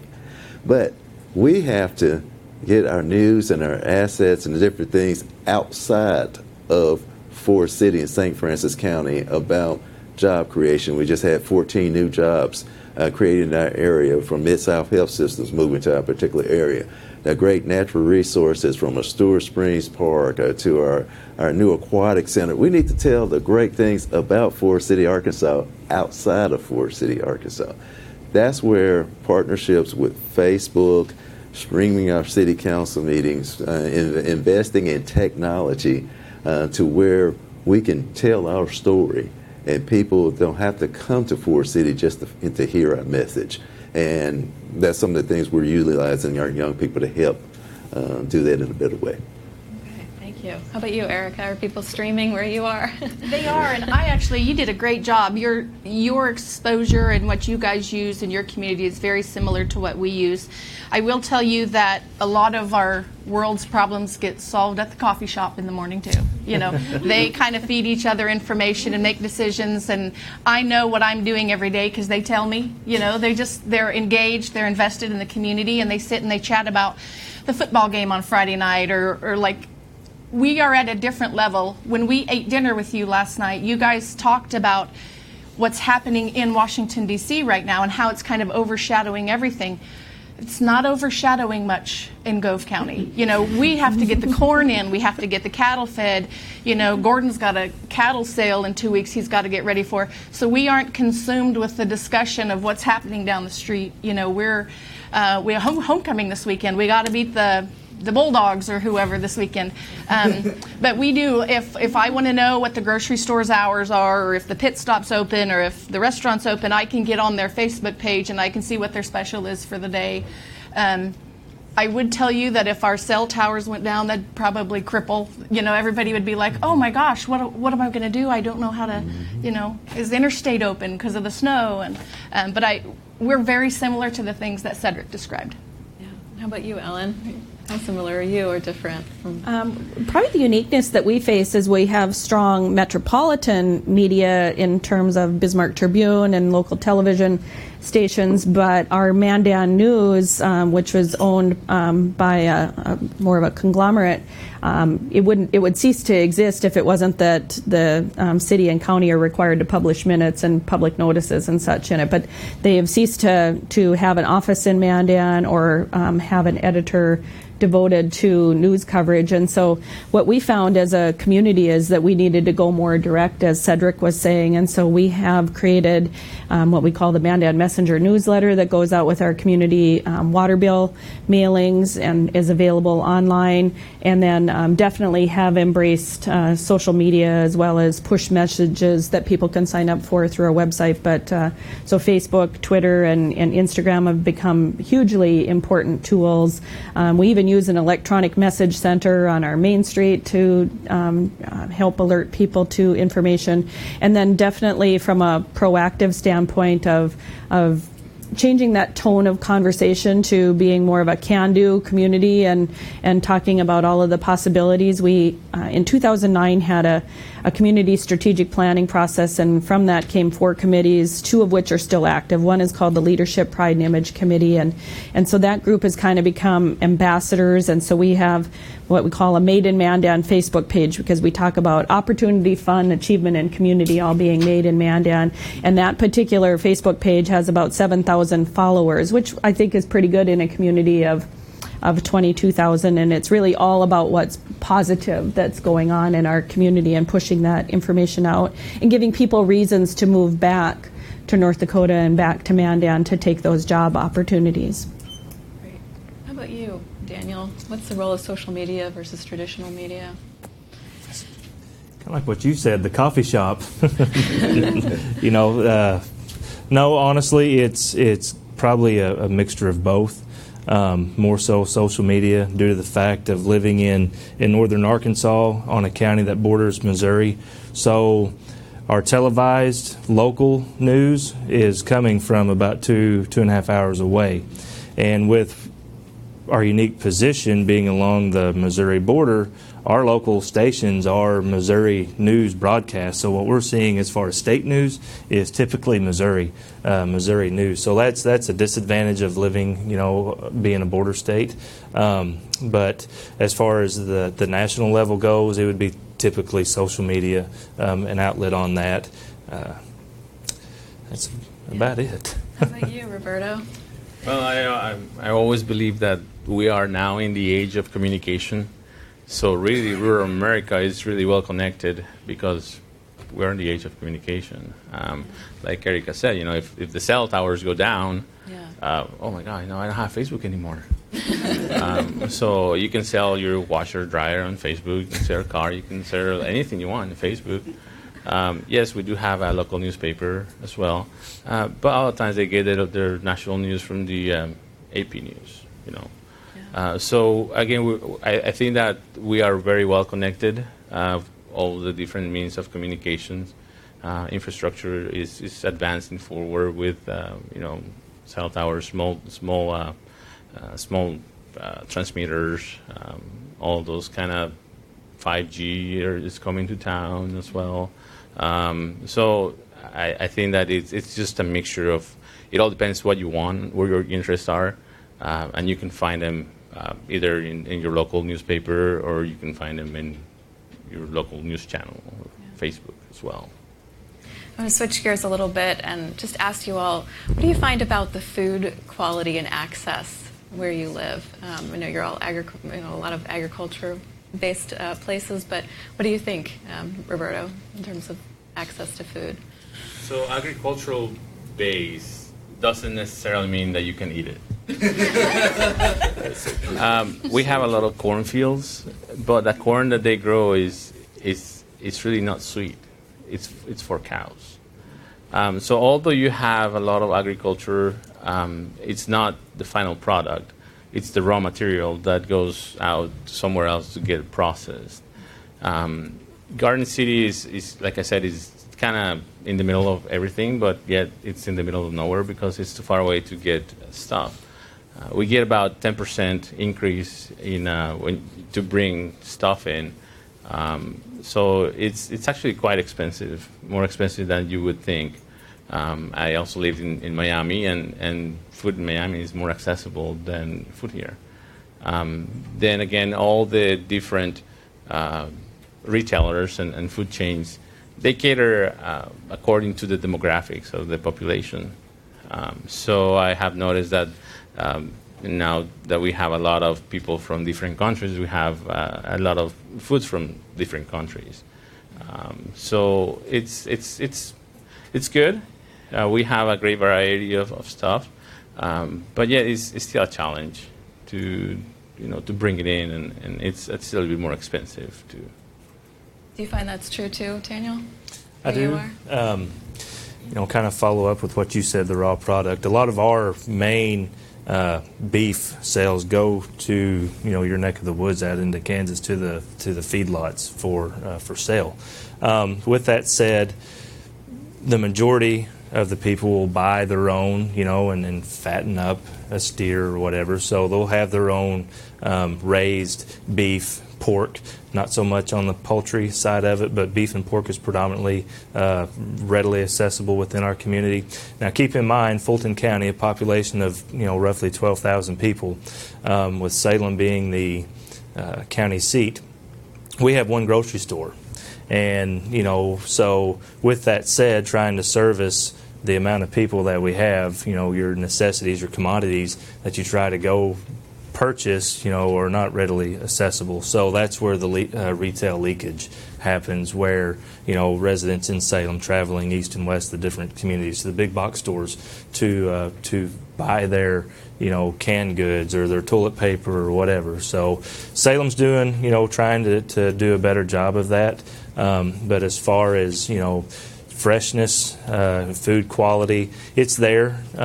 Farmers markets, especially spring, summer, is great. Recently we've had an increase of Amish coming in and living in some of the surrounding smaller communities. So that really helps on the produce and the different varieties of what they can bring and to offer to the table. So it's slowly progressing as far as more accessible, but now everything's going good. Yeah. How about you, Ellen? What do you find about the food quality in Mandan? I would call it good, but not excellent. So there's certainly room for improvement. We know that a grocery operator needs to be within at least 200 miles from us to even consider locating in our area. So for the longest time, we didn't have a Walmart even in Mandan. We got one in 2013, but at the same time, we saw some consolidation in our grocery industry in our state, and so lost a store due to a sale that occurred there and their desire to just have one big facility in Bismarck. So we were seeing a lot of leakage from our community in terms of that important tax revenue that Cedric referred to earlier, that's so important for just maintaining your community's infrastructure and core services. And so that Walmart has been critical in helping to pull back some of that sales tax revenue and allow other businesses to be more successful, because if they're going to shop for groceries, then they're more apt to stop at some other businesses along the way. One of the areas where we really found we were lacking was with Americans now spending, more than 50% of their income for food eaten outside the home, was that we were lacking in terms of restaurants per capita as compared to our sister city. And so after trying for years of just saying, hey, we're a great community and we have all this great property and growth and opportunities, and still seeing all of that restaurant development go to the capital city, we decided to get a little more creative and created what we call a restaurant rewards program. And it rebated back a 1% local sales tax for 5 years, for the first 5 years of operation. So very performance based. The more successful the restaurant, the better the rebate. And at the same time, if they were not successful, it didn't put risk on our city. And then we also assisted in buying down the interest rate for those that needed financing for the expansion or startup of restaurants through a partnership with our state-owned Bank of North Dakota in combination with the lead lender. And so we've seen 9 new restaurants open since 2016 as a result of that program. Most of them are independent operators, unique concepts that help add to to Mandan being a destination for something unique that can set it apart in our area. And then a service area for 6 smaller communities that are within our county and a whole rural trade region to the southwest of us. What do you find about the food quality and access where you are? I'm a foodie and I like to cook, and I struggle sometimes with and they're probably not exotic fruits to you, but like mango and kiwi. By the time those trucks reach western Kansas, that fruit has been at the bottom of the crate. And so when I come to places like this, I like to eat those things that aren't necessarily the freshest back home. We do have a community garden that is free for anyone. They also give their excess vegetables to the Ministerial Alliance for the Food Pantry. my dad always, and we have a lot of farmers that do this, they plant all this corn and then they hide 4 or 5 rows of sweet corn in it and hope that the deer and the raccoons don't get it. But then folks can come in and pick it. We take it into the community garden for the food pantry and things. Our beef is very good. Our chicken is very good. Our turkey is very good. Our seafood, not so much, because again, by the time it reaches us, so that's why I like coming here, is I get delicious seafood. But an interesting thing about food, and when you live in a city, people go to the market a lot or the grocery store a lot. I have enough food in my house right now that I could feed all of you guys for 3 days. Like, we butcher beef and we fill 2 big deep freezers, and we'll fill my mom's freezer and my in-laws next door. I don't know why, but we just hoard food. You know, we go for eggs and milk and bread. In case it snows. In case it snows. Twice a year. I'm teasing. But you know what else is weird about that? We harvest wheat all the time. We see these trucks go by with all this grain and they're loading it up. But I have to pay the same amount for a loaf of bread that you do, even though the wheat is growing right outside my window. Or a box of cornflakes, even though the corn is being grown, you know, right there. And I know that the wheat we grow gets shipped all over the world and then somehow comes back and is on our grocery store shelf. So. Great story, thank you. And Cedric, yeah, please weigh in. I'm just like Roberto over there. Just because we have a lot of it doesn't mean we have access to it. In our particular area, that's one of the things that you look at in Forest City. Our grocery stores and Walmart is on one side of town, whereas on the other side of town, the access issue is from the transportation to get to that particular, the fresh vegetables. One thing, we went after different grants, and we were recently rewarded with a grant from the Center of Disease Control, Arkansas Drop grant, which is a 5-year, up to $25,000 a year grant, where it works towards connectors and access. And one of the things that we're working on now is access to our farmers market, improving our farmers market to where the farmers are able to have a better place to showcase their vegetables. Our community has better access of getting to those fresh vegetables. And when you talk about obesity rates, when you talk about health issues, when you really drill down and peel back the layers, a lot of times it deals to access to those things to where it will help prevent some of those health issues. And also with this particular grant, we're looking at sidewalks and different things such as that, recreational trails, to where we can help with some of the different health issues and access issues that we have in our community, to have better access to fresh vegetables and have better access to improving our quality of life in our area. Thank you. I'm going to ask you all, what keeps you up at night? Erica, feel free to take this one if you'd like to. We were talking at dinner last night, and one of the questions that you had sent us in the email was, what keeps you up at night? So much of our resources are dependent on the census numbers, and the upcoming census keeps me up at night. It's going to affect health care in my area. It's going to affect school funding, state government. We call it the nasty C word. It's consolidation. You know, those are difficult discussions to have. I mean, when experts see a downward trend, they have to decide to spend money based on the census numbers. I'm on a task force for the Perkins money that's distributed, and we're really scared that because our population is declining at the rate it is, that will really affect the Perkins funding, and that's for continuing technical education. It affects the high schools, the colleges, and that's what keeps me up at night. And the outmigration of youth and the transfer of wealth. But I'm just nervous. I'm cautiously optimistic about the census, but a lot of our future depends on those numbers. Well, Cedric, what keeps you up at night? I mean, the census is a big thing, but being a mayor, one of the things I was told to be an effective mayor, you got to catch the bad guys, you got to put out the fires, and you got to make sure the trash is picked up. And so those are the things that, the basics that you have to make sure that's done, but also the growth and vision of your community, the aging infrastructure, the need to bring new jobs into your community, and what needs to be done, and making sure that your vision is communicated to where you make sure everybody's on the same page and you're utilizing your resources to have sustainable progress. That's, it's exciting to have that opportunity to lead a community, lead a city, but also the things that need to be in place, need to get done to where that community can turn the tide of some of the population loss, turn the tide of some of the communication issues, to where you can put those things in place. It's nervous a lot of times at night when you're thinking about what needs to be done and the daunting task that's ahead of you. It's exciting about the opportunities, but also you worry about making sure that strategic planning and everything's in place and everybody's on board pushing in the right direction for that community to have success. And Ellen, what makes you most worried? Well, I know that our mayor would fully agree with Cedric in terms of meeting those basic service needs, and we would add snow removal to the trash collection and catching the bad guys and putting out the fires. But for what I do personally, I work so very closely with existing businesses on retention and expansion, and then also the startup of new businesses.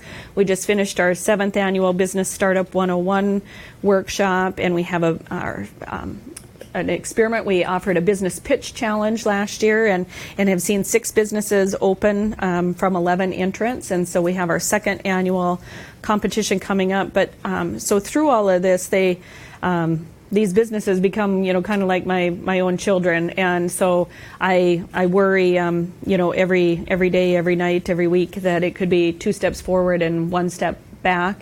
And we know that not all small businesses succeed, but I take those very personally. And so we're looking for ways to strengthen the alliance and the collaboration between those small business owners to see what can we do as a community to increase awareness of the products and services that we have available, not just for existing residents, but again, because we need to attract workforce and just ways that we can help everyone succeed. Very, very similar. Obviously, the census is a big concern to get that accurate count. With Fulton County and Salem, particular, rely heavily upon the tax returns, tax-based money. So, sales tax return for the state sales tax is divided up amongst each municipalities within the state. Salem sales tax base is roughly an estimated probably $25,000 per month. So, like Mayor Cedric said, police, fire, infrastructure, all comes out of that money on top of paying payroll and paying the bills. We've got to keep our lights on to operate. So with that said, infrastructure obviously is a concern. The previous administration, Mayor Gary Clayton was in office for 30, I believe actually it's 38 years. So he has laid a great base foundation. He was the admin that paved the roads, built the water and sewer treatment plants, piped in, for rural water.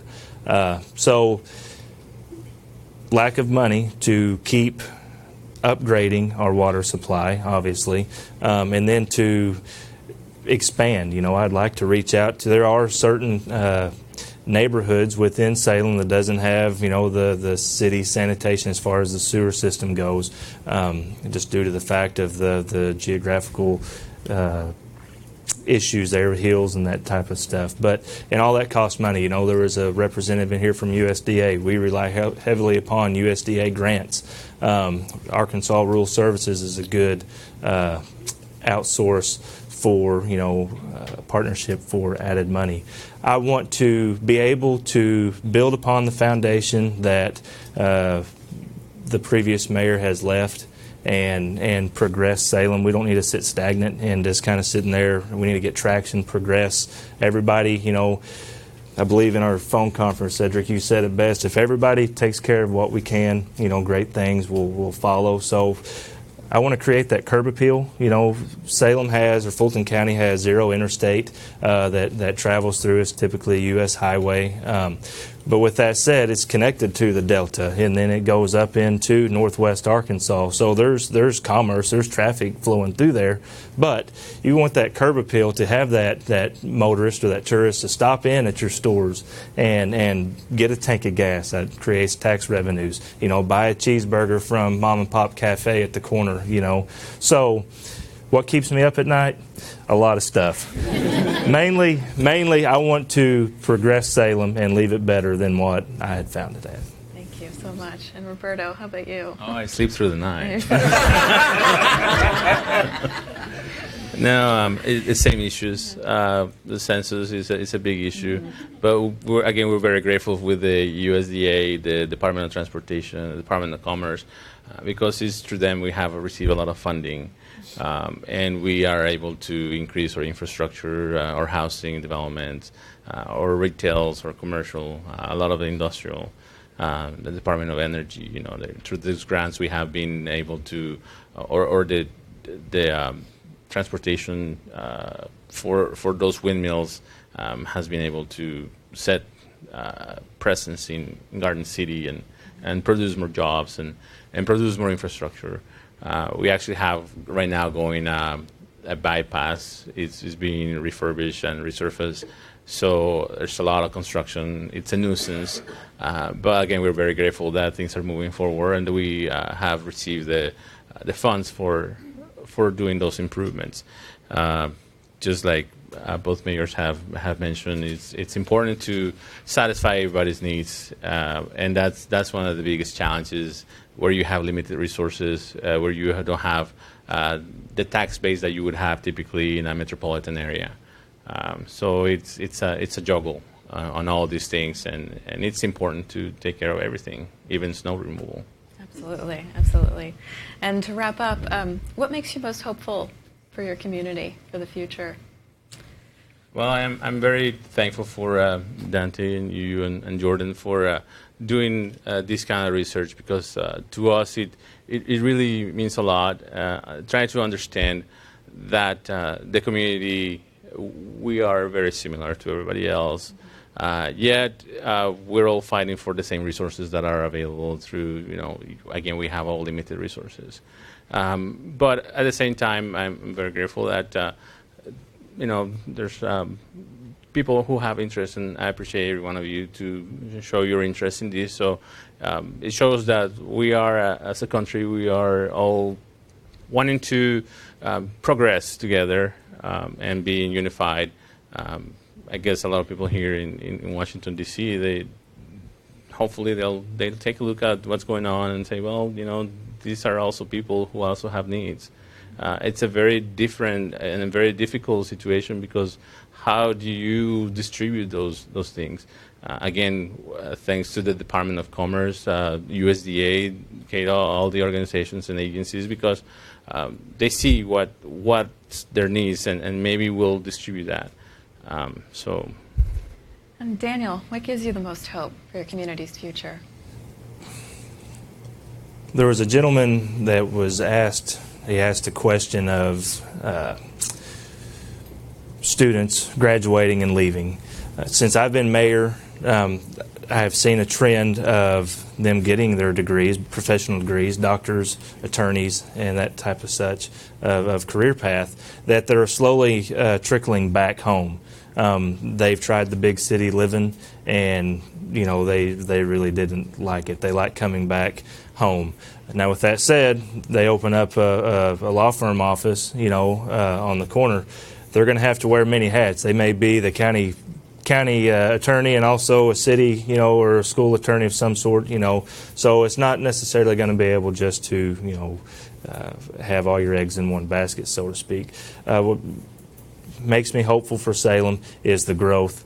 I'd like to see, hope that this discussion, this meeting, this study will create new discussion to see where federal monies can be channeled towards, like Roberto mentioned, how they can allocate that towards, different communities. What about you, Ellen? What gives you the most hope for the future? Well, I think we feel like we've gotten a lot of the big things in place. We have strong regional health care on both ends of the spectrum, from birth to aging, and tools in place. So not long ago, we were below the threshold for USDA rural development programs, and we're able to take advantage of putting together a couple of revolving loan pools with intermediary re-lending funds. So we have $2 million in revolving loan pools there. We were also able to tap into the U.S. Department of Treasury's State Small Business Credit Initiative in 2011 and get a $9.7 million 38 municipality revolving loan pool set up. So we're giving those tools available to people who are willing to invest in our community, and then we're giving them reasons to invest. And so we're seeing that happen now. So I'm encouraged by the local residents that are stepping forward and investing in new businesses, as well as the existing businesses that are investing in expansions.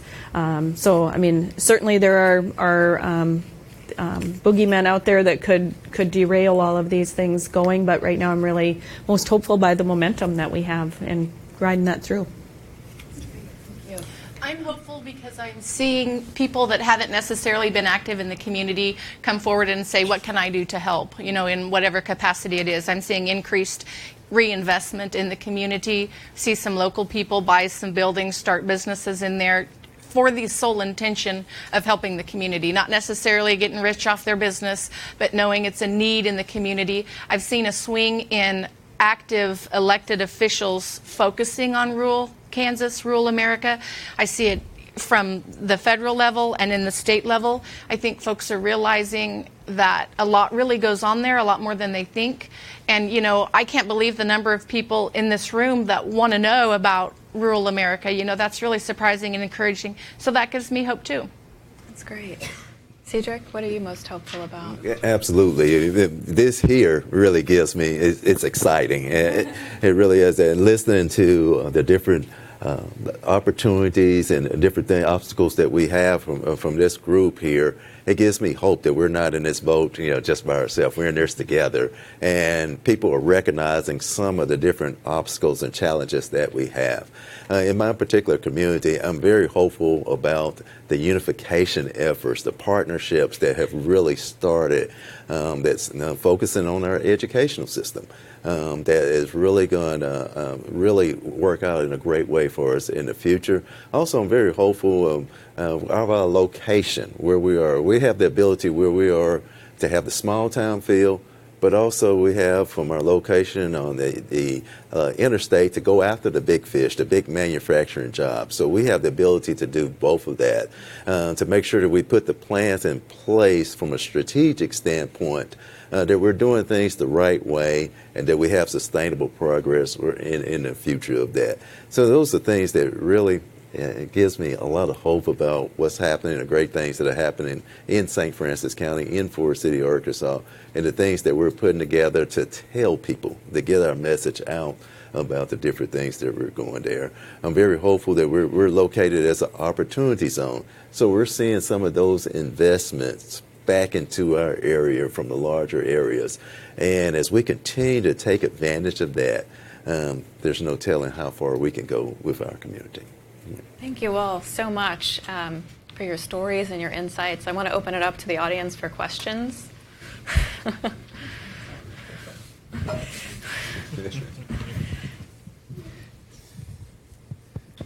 Test. Question for Ellen. You mentioned the North Dakota State Bank. And I think North Dakota is the only state with a state bank. And I wonder what advantage, if any, that has in terms of the rural development in the state. Thank you for that question. I think it's a tremendous hidden secret for us. It comes from some of our maybe socialist roots, now certainly being a very Republican state, but the profits from the Bank of North Dakota are oftentimes reinvested in projects for the good of the state. For example, I've mentioned our challenges in having all these job openings and growth in our state and needing to fill these jobs. And so This past legislative session, our legislators appropriated $6 million in profits from the Bank of North Dakota to be used as a one-to-one match for private sector dollars for a scholarship program as well as a loan forgiveness program for students that have received 2 years of either associate degree or certificate training in high-demand career areas. So that's just a creative example of how those profits can be utilized for the good of the state. But then in particular, they have some great entrepreneurial loan programs in this interest rate buy-down program. They provide a 65% match to buy down the interest rate for new and expanding businesses, and then the local community has a match rate. So I shouldn't say it's always 65%. We have the highest match of 35% as one of the growing communities in the state, and then those that would be in the most rural of rural areas would have a lower match rate, and so it allows that lead lender or that independent community bank to say yes to a lot more projects because of programs like that. And just as a reminder, if you could state your name and organization before you ask the question, that would be great. Hi, Clifford Deaton with the Community Strategies Group at Aspen Institute. Let's talk specifics about the census. What are your communities doing to make sure that there's an accurate count, since that's a big concern of a lot of folks on the panel? That is a very good question. I'll let you go first, Mayor. Thank you, Mayor. And we're starting the groundwork. It's very important in rural communities with this census that we choose people to be part of the census community that are recognized in our community. One of the big things about this census, it's not, from what I've been told so far, it's not all the paper census that we were used to 10 years ago. But it's a census where people are going to have the iPads. They're going to expect about 65% of the people to be counted from computers, electronic standpoints. Well, that's a challenge in a lot of our rural communities because they're just now getting some of the broadband. They're just now getting computers from that standpoint. So we need recognized people that people build trust in. To say, hey, this is important, you need to be counted. So from a leadership standpoint, we're choosing people that are recognized in our community, whether that's the faith-based, your business leaders, explaining to that leadership how important this census is to your congregation, to the people you serve in your community, and getting that buy-in and using that to really get people to trust how now, I've really talked to my department heads to when it comes to counting this from the census, it's going to be all hands on deck. From our library to our water department to our public works, everybody is going to be talking about this is how in your county. When you go to pay your water bill, you're going to have access of how to complete the census from that standpoint there. So those are some of the things from rural community, we're able to use the term control what we can control to really help from that aspect to show the importance of this census, not only how important it is to our area for a city, how important it is to our county, but how important it is to our state, entire state of Arkansas.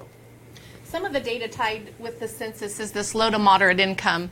And our communities in Kansas, you're only eligible for some commerce grants, some CDBG grants, if your LMI percentage, low to moderate income percentage, is at a certain level. So if all of our people out in Gove County aren't counted in the census, then the income distribution in the county is off. The people who are going to complete and return the census, perhaps they're the ones that make a little more in your county, so your low to moderate income is shifted a little bit too high because these folks didn't return their census. And so on January 1st of 2020, one of the first things I have to do is to challenge the census numbers that are going to come out about the low to moderate income in Gove County, because it's already predicted to be not what I need to apply for those grants, and that's a lot of work. But every time I've done one, those people will respond, and I'll go knock on the doors. I use the local fire department, the law enforcement officers, again, because they're well-known and trusted members of the community, to help me get those LMI numbers. And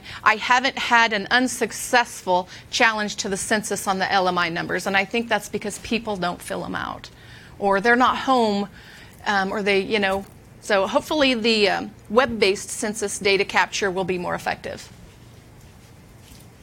And I'm on a complete count committee for both our community as well as from a state perspective as one of our Economic Development Association leaders in our state. So I'm interested in hearing all of the ideas here today. But one of the opportunities in our community is we're becoming increasingly diverse. We have our local meat processing plant that's been in our community and family owned for 100 years has been recruiting from Puerto Rico and now more recently Guam. And so we're going to make sure that we work with them to have response forms or iPads, whatever we need right there on site at the place of employment, and translators as needed, and then also working with the school system and our English as second language educators to make sure that we can help show how diverse our community has really become, because our census numbers, we know, don't reflect it. Good morning. So in answer, Finney County is in a special situation because we got miscounted in 2010. So we're working directly with the U.S. Census Bureau. We received the data, our GIS, and our staff is working with. We identified some areas that were actually, we were miscounting, although we challenged them and all that. It didn't matter. So that was one of the biggest things. The next big thing is that since we are a large minority population, the minority, they don't have a lot of understanding about this census, and a lot of them are even afraid of being counted in it. So we're working with them and identifying, this is a good thing.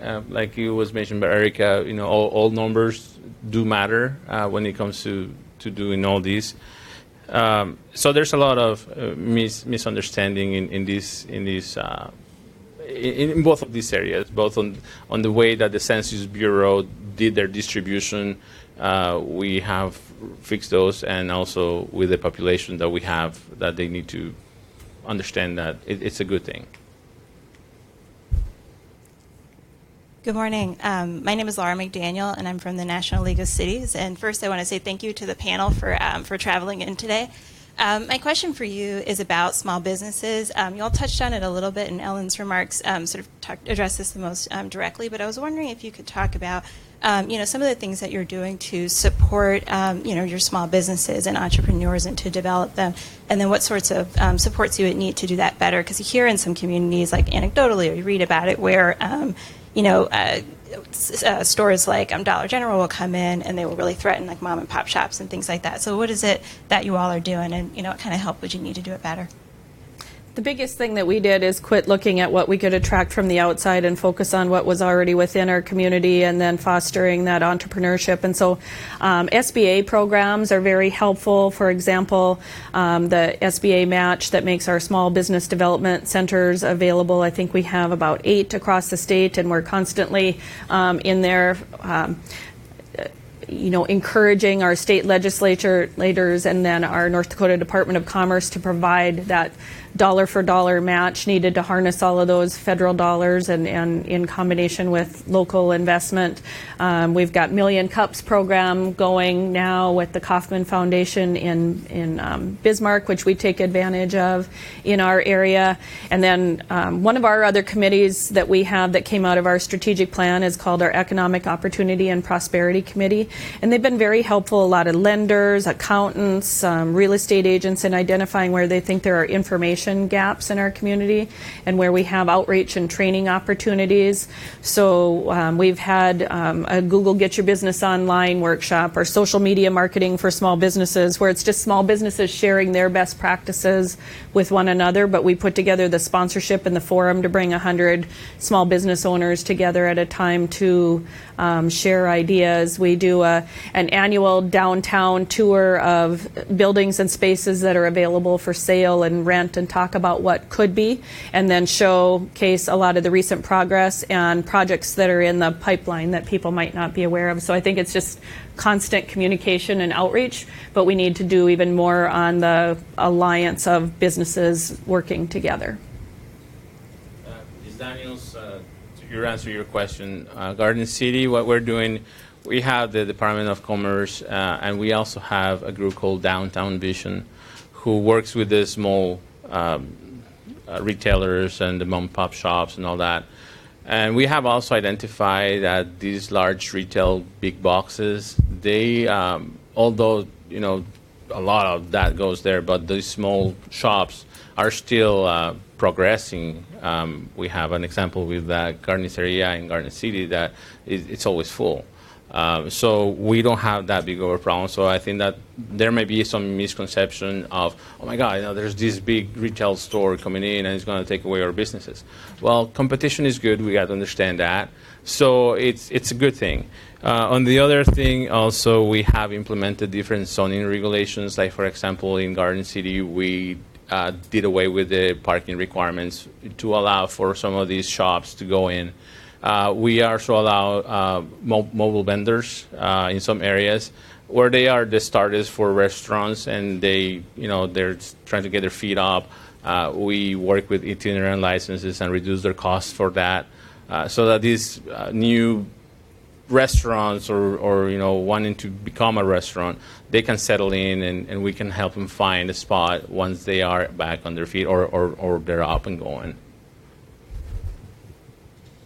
Within Salem, like you mentioned, retain what we have. That will focus on the potential growth. Someone will see that the community leaders within my area will take care of what's already there in hopes to promote and grow the businesses within the community. That create bridges.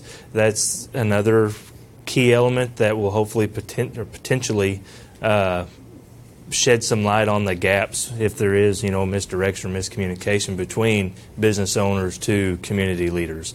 You know, that's going to hopefully give us an avenue to pursue to hopefully grow more retail stores within our communities. I'll tag one more thing onto that. It's important from a leadership standpoint from the city that we look local for a lot of our city needs from our small businesses there. So we're showing from a leadership standpoint, we're really supporting our local businesses and their needs from a city standpoint. And that way they see that importance also. Hi, I'm Ben Gadjalori from the Center for American Progress. I just want to thank you guys for coming and I loved hearing your stories. You talk a lot about the grants and resources that you get. Can you speak to some of the struggles you have with that, and then what could the federal government do better in help facilitating what you do? Well, believe it or not, about 2 years ago, we received a grant for a ball field, a Legion-sized ball field. And some of the community was very prideful. They are like, we don't need a grant for a ball field. We'll all come and we'll plow that and sow those seeds of grass and build those fences. But sometimes when you call in those favors, those folks are busy or they're in harvest or their kids have games. So some of the challenges are, you know, if you're eligible for those grants, the community perception is, well, our friends in Hazel think that we're broke. Well, a lot of us are broke. A lot of us don't have a big tax revenue base. So if we can utilize the tax dollars that we're paying in and get them back in the form of grants through Commerce or USDA or the Kansas Housing Resource Corporation, then we really need to do that. You know, when we go lobby in Topeka or whatever your capital city is, your legislators will tell you, if I give you $1, Erica, you show me how you're going to turn it into $5. So some of our challenges are telling our story. Why am I more worthy of this grant than my sister city 60 miles down the road? Sometimes people don't like to talk about your low to moderate income or your low income housing. And, you know, we have to do that to get better. I don't have any struggles. I feel like folks are making these programs available to us. We have good communication with our legislators, our Department of Commerce, Department of Transportation, KDHE. You know, they reach out to us and say, we want to help. It's just rolling your sleeves up and getting the work done, because it's a lot of work, as it should be. You know, it shouldn't be easy. And I'll speak to that. My challenge is not the grants, but having the person to spend the time, the resources, to pay that person to spend the time to have access to those particular grants. One of my first things as being elected mayor was to hire a person, and she has the slash of grant writer / human resources. Well, with that salary, $35,000, kind of had to, pull teeth to get that approved. But that person has already, within 9 months here, been representative of over $500,000 worth of grants for our particular area, and just scratched the surface of that. So, but you had to pull resources from one area to really invest in that particular grant writer. Now, there's so much else out there, from brownfield grants to different things such as that. But as Erica said, it takes time and it takes resources to really go out and pursue those particular things. So from my perspective, the grants are out there, but actually finding the dedicated time and the dedicated resources to compensate someone to do that is one of the big challenges that I'm facing. I think that's all the time we have for questions right now. We can come back, and take them at the end, possibly. But thank you all. We'll be back in about 10 minutes.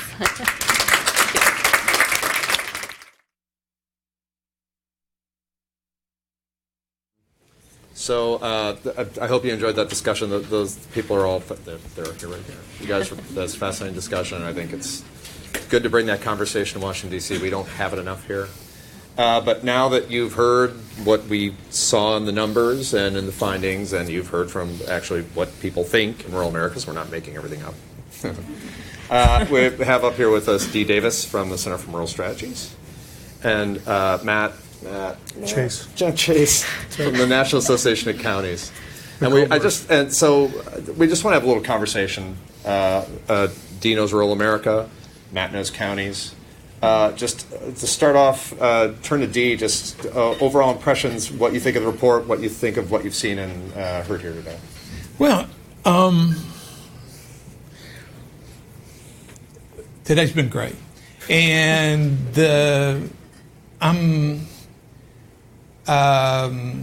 so much of what the report is echoes kind of reasoning behind our getting started in 2001, what we were thinking, what we were facing. We were going around different parts of rural America to look at technology or to help people figure out how to get their story out about community development. And looming over the rural America was the narrative. What were the stereotypes? Everybody's a farmer, everybody's a hillbilly, everybody's a redneck. It was like all these stories, and we wanted to clear this up by getting an accurate picture. But we also wanted there to be some story about that everybody, that there was a connection. Where I was just thinking of looking at all those different rurals. There was we were filming down in South Texas, and they were telling the story about the 30s, and there was a time when there had been several years of just terrible blizzards and winter storms. And so the realtors in South Texas, trying to get rid of this land, would put trains out there and bring in Midwestern farmers. And so one delegation came down from Illinois, and they were there in Carrizo Springs, Texas, and they were selling this cheap land. And one farmer said, "Now wait a second. What happens if I come and buy all this land and then I find out it's snowing down here just like back home?" Realtor said, "Don't believe me." He says, "Let's just ask this little boy." He said, "Come over here, son." And the boy came over and said, "How long you lived in Carrizo Springs?" He said, "All my life, sir." "How old are you?" "I'm 11-year-old. Now tell me, have you ever seen it snow in Carrizo Springs?" He said, "No, sir, I ain't. I seen it rain once." So in a way, there's all these vitally different rural communities, but what keeps them together? What keeps us together? How do we begin to bind together a narrative? And if you heard these folks up here a while ago, they were really united by same kind of challenges, everything from lack of connectivity to cleaning up toxics to worried about critical mass. And yet the aspirations that made them hopeful about their communities. We're also very similar in the sense that, you know, you find a place for people, you connect to people around the country that you play a role in some service. So I was inspired. Happy to hear. Matt? Great. Well, thank you. And thank you, Dante and Ari. This is a great report. I'm actually a product of rural America. I actually worked on rural economic development, running another trade association for nearly 20 years. And I've worked all over Appalachia, the Delta, Native American communities, and others. And I think this is the best report I've seen. And it's really concise. It's powerful.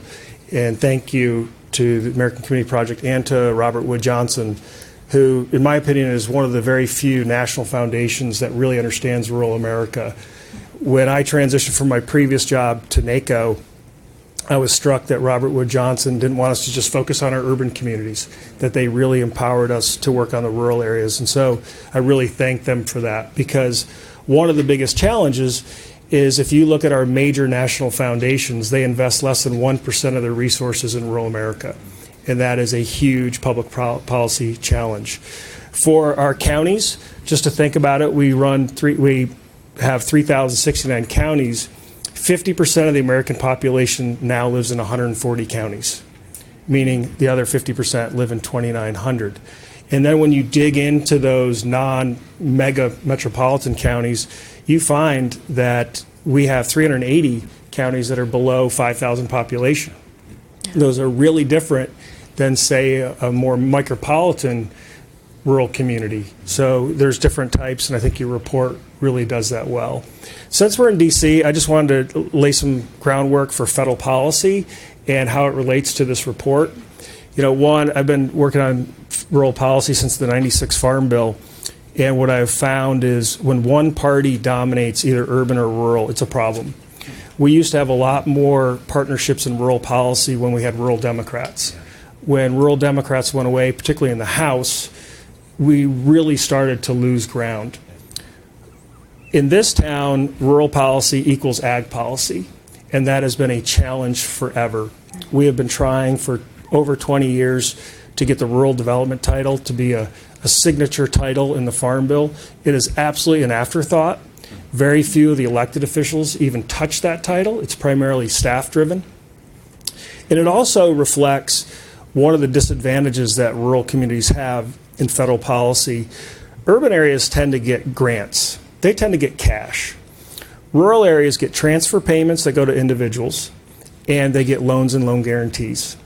They also are at a huge disadvantage because most federal programs now require significant match, and they require these performance metrics that just don't fit in rural communities, the scale. I think your report really shows that you can't have one rural policy. The other thing with rural America, besides the transfer payments, which sustains life but doesn't allow it to prosper, is really this concept of the federal government will work with the big urban areas directly, but rural areas have to go through the states. And so almost all of the rural investments flow through the state government, which then gets to determine where that money flows. USDA Rural Development is the one exception, but again, that is primarily a bank. That's loans and loan guarantees. So I think there's a lot of opportunity that this report gives us to go to the White House, the agencies, to other public policymakers and say, there's not just one rural America, just like there isn't one urban America. And so we're excited, and I think one of the things that we really got to focus on in rural is how do we build scale, how do we build new business models. The cooperative model has historically worked because you have limited purchasing power, but you have owners who are really invested. And one of the things I'm really worried about is folks in rural America really no longer owning the land and some of the assets. If you look at the ag community, for example, there's more and more absentee ownership. When you look at natural resource extraction, there's more and more global or national companies that come in, purchase the land, and the locals really don't have a lot of say. And then the wealth is trickling out, or actually not trickling, it's it's flowing out of these communities. So this report really, I think, gives us a lot of jumping off points to have serious conversations, from the census to broadband to wealth creation and wealth retention.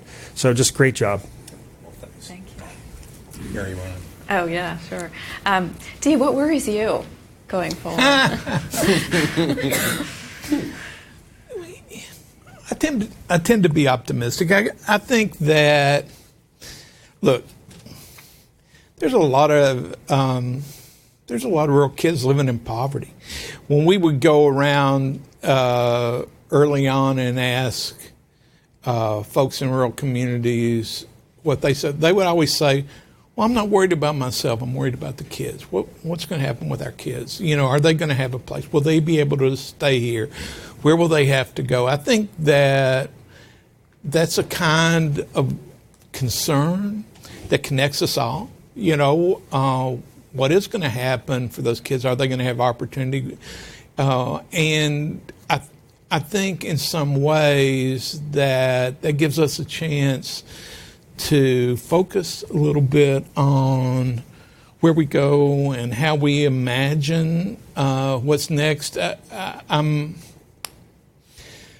often thinking about, we have these issues of the moment, right? We want to build a site for an industry in our community, or we want to bring in affordable broadband, and so we concentrate on that moment, and we move heaven and hell to make sure that it happens. And sometimes we miss the essential value. I don't know, I should tell another story, but there's this story about a guy at the border, and the border guard knows he's smuggling something, but one day he shows up with a wheelbarrow full of topsoil, and the next day it's a wheelbarrow full of sand, and the next day it's a wheelbarrow full of logs, and he's looking through it and poking. He can never figure out what he's smuggling, and it turns out he's smuggling wheelbarrows, and in some ways, it's like, if you think of those skills that those people in this panel before had, what they have had to do creatively to make sure they have health care in their communities, to work on farm-to-table issues, to create a unity vision for a town, it's like, what's our value? Our wheelbarrow is all these people who can figure out how to create those solutions. That's really what's going to make a difference in these communities. And maybe we'll get the broadband, or maybe the plan will go to another town. But what we can build a future on is these people who are committed to making our towns work. Is there, for either of you, it's interesting for you in particular, you're the Center for Rural Strategy, so rural is one thing in some ways, and talking about the commonalities, what do you think about, like, dividing up rural America this way? I'm just curious. Yeah, I'm not trying to start a fight. No, it's, so when we got started, we would talk to people in rural communities. You ask them kind of we would observe two things. One was people would say, God, I'm volunteering for the school board. I'm coaching Little League. People were just putting all this effort out all the time. It's like, and why does Sisseton get everything? And, are we not working hard enough? It was always a problem is in us, never concerned about, well, what's the policy? Where's the connection? And the other thing that they would say is the media always gets it wrong. Whenever they come in, they misunderstand us. So I think in lots of ways, that we thought and still think that people in Detroit and people in Houston know if they have a problem with housing, that urban housing is an issue and they can come together and they can both benefit. Well, outside of agriculture, there's not that much of a rural development narrative that helps everybody. Maybe now a little bit of rural broadband, maybe some rural health. But how do you begin to have people pull on the same rope and understand they're connected, and not just connected to other rural places, but that if they do better, the cities do better too. Yes. And so that's one thing. And then the other thing, and I was intrigued by the panel before talking about how they were seizing the media to get their own story out rather than waiting for somebody else. Because I think that's encouraging too, is to begin how you tell your own story and how you then get that story to an audience that matters. I'm just curious, I mean, you know this territory so well. Were there things in this report that surprised you, or and even among the panelists today? I love, I live in Appalachia, which I think you say is a working class community. We were thinking it's like people who used to have a work community. But yeah, that's, I thought that it was interesting to see the nomenclature, and it was interesting to see how much similarity there was. Even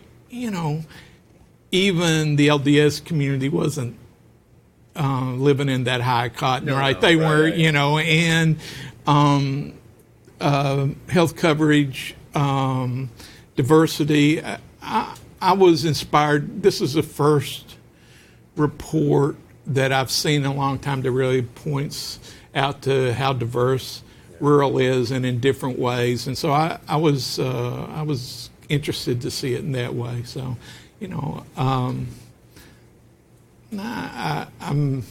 I didn't know everything in the report, so I learned some stuff. Well, I think what Dee said about vision is really important. In the previous panel, obviously you picked leaders who had tremendous vision, and politics locally in a rural community is personal because there's so many folks, and these are your neighbors, your friends, your family. So the ability to lead in these rural communities is obviously a challenge. I think with the report, well, you divide up the rural communities into certain classes. I think you also do a good job of saying there's a lot of commonalities. And I think one of the things that we observe is this urban-rural dynamic is global. It's not just in the United States. It's in every developing nation. Every country that's developed or is developing is struggling with this. We've been facing it since the country was founded. If you go back to George Washington's time, he was worried about the urban-rural divide. And so it's not new. I think what we really need to be focusing on are the assets of rural. And I always tell our urban colleagues, if you like food, fiber, or fuel, you should invest in rural America. And as you watch these big urban areas mature and grow, what's their number one concern besides some of the climate issues? It's water. Yeah. Right? So rural has there's a lot of interconnectedness with all of these communities. The other thing we see is poverty's poverty, and economic opportunity is economic opportunity. What we see as much challenges in urban and suburban as rural. In fact, there's more people living in poverty now in suburban America than urban America. Yeah. And that's, as urban areas develop, people are being pushed out to the exurban areas and the suburban areas. So we really want to figure out how can you grow all these economies by being interconnected. Yeah. And rural has a ton of assets that we can leverage as a country.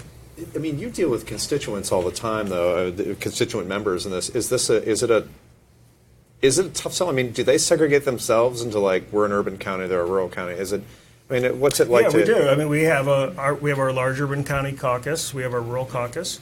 But talking about the census, we just launched a joint rural-urban task force on the census. Yeah, an undercount is an undercount. Right.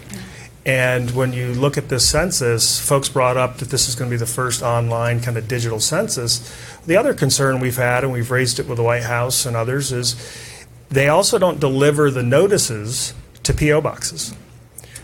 A lot of rural communities, you get your mail at a P.O. box.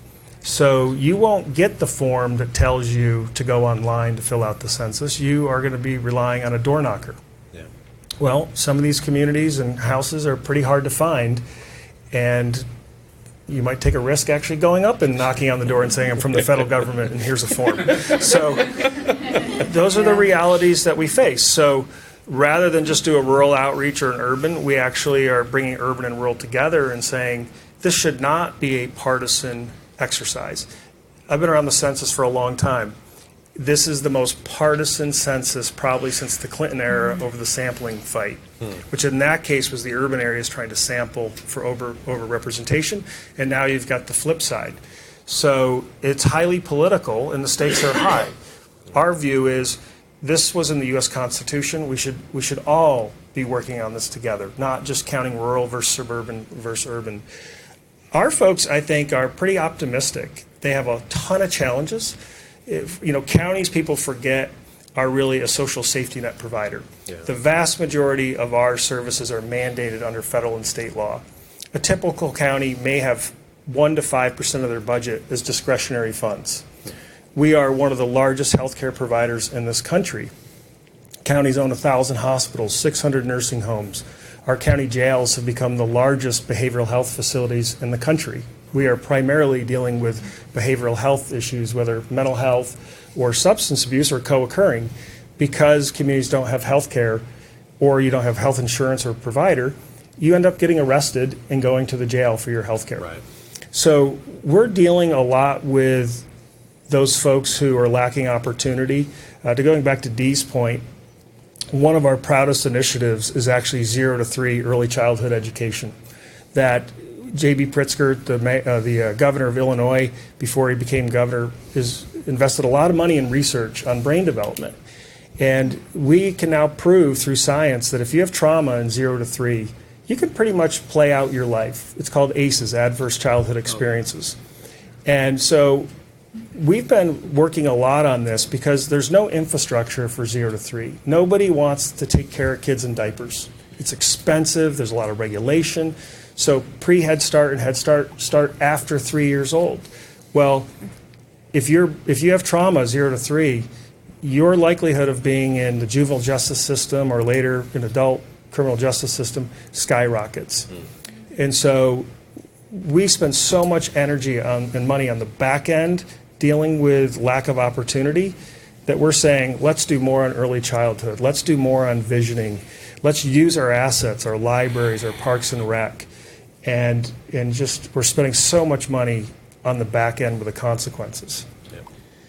And I'm just say something, kind of a little riff on something that Matt said.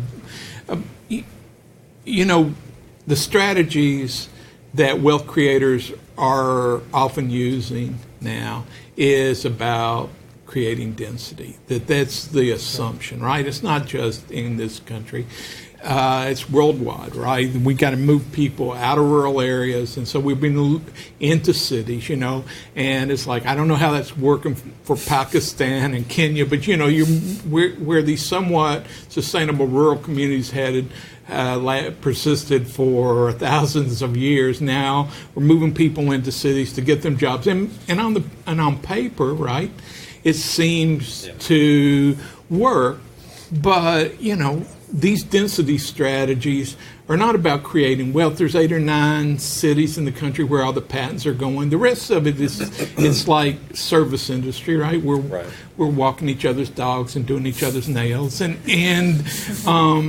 we're assuming that that's going to hold. But the technology is going to, in the way that technology's change mining jobs and logging jobs and farming jobs. It's getting ready to change engineering jobs and teaching jobs and healthcare jobs. And so as people become untethered, where are they going to live? There was a Harris poll done recently that said 46% of Americans said they'd live in rural America if they could afford it.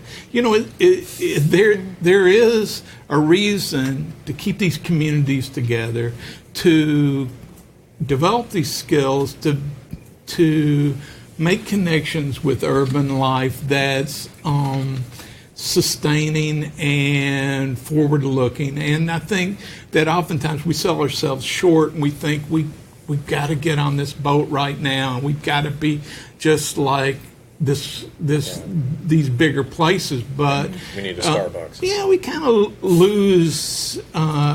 Sometimes we lose sense of what we've got going for us.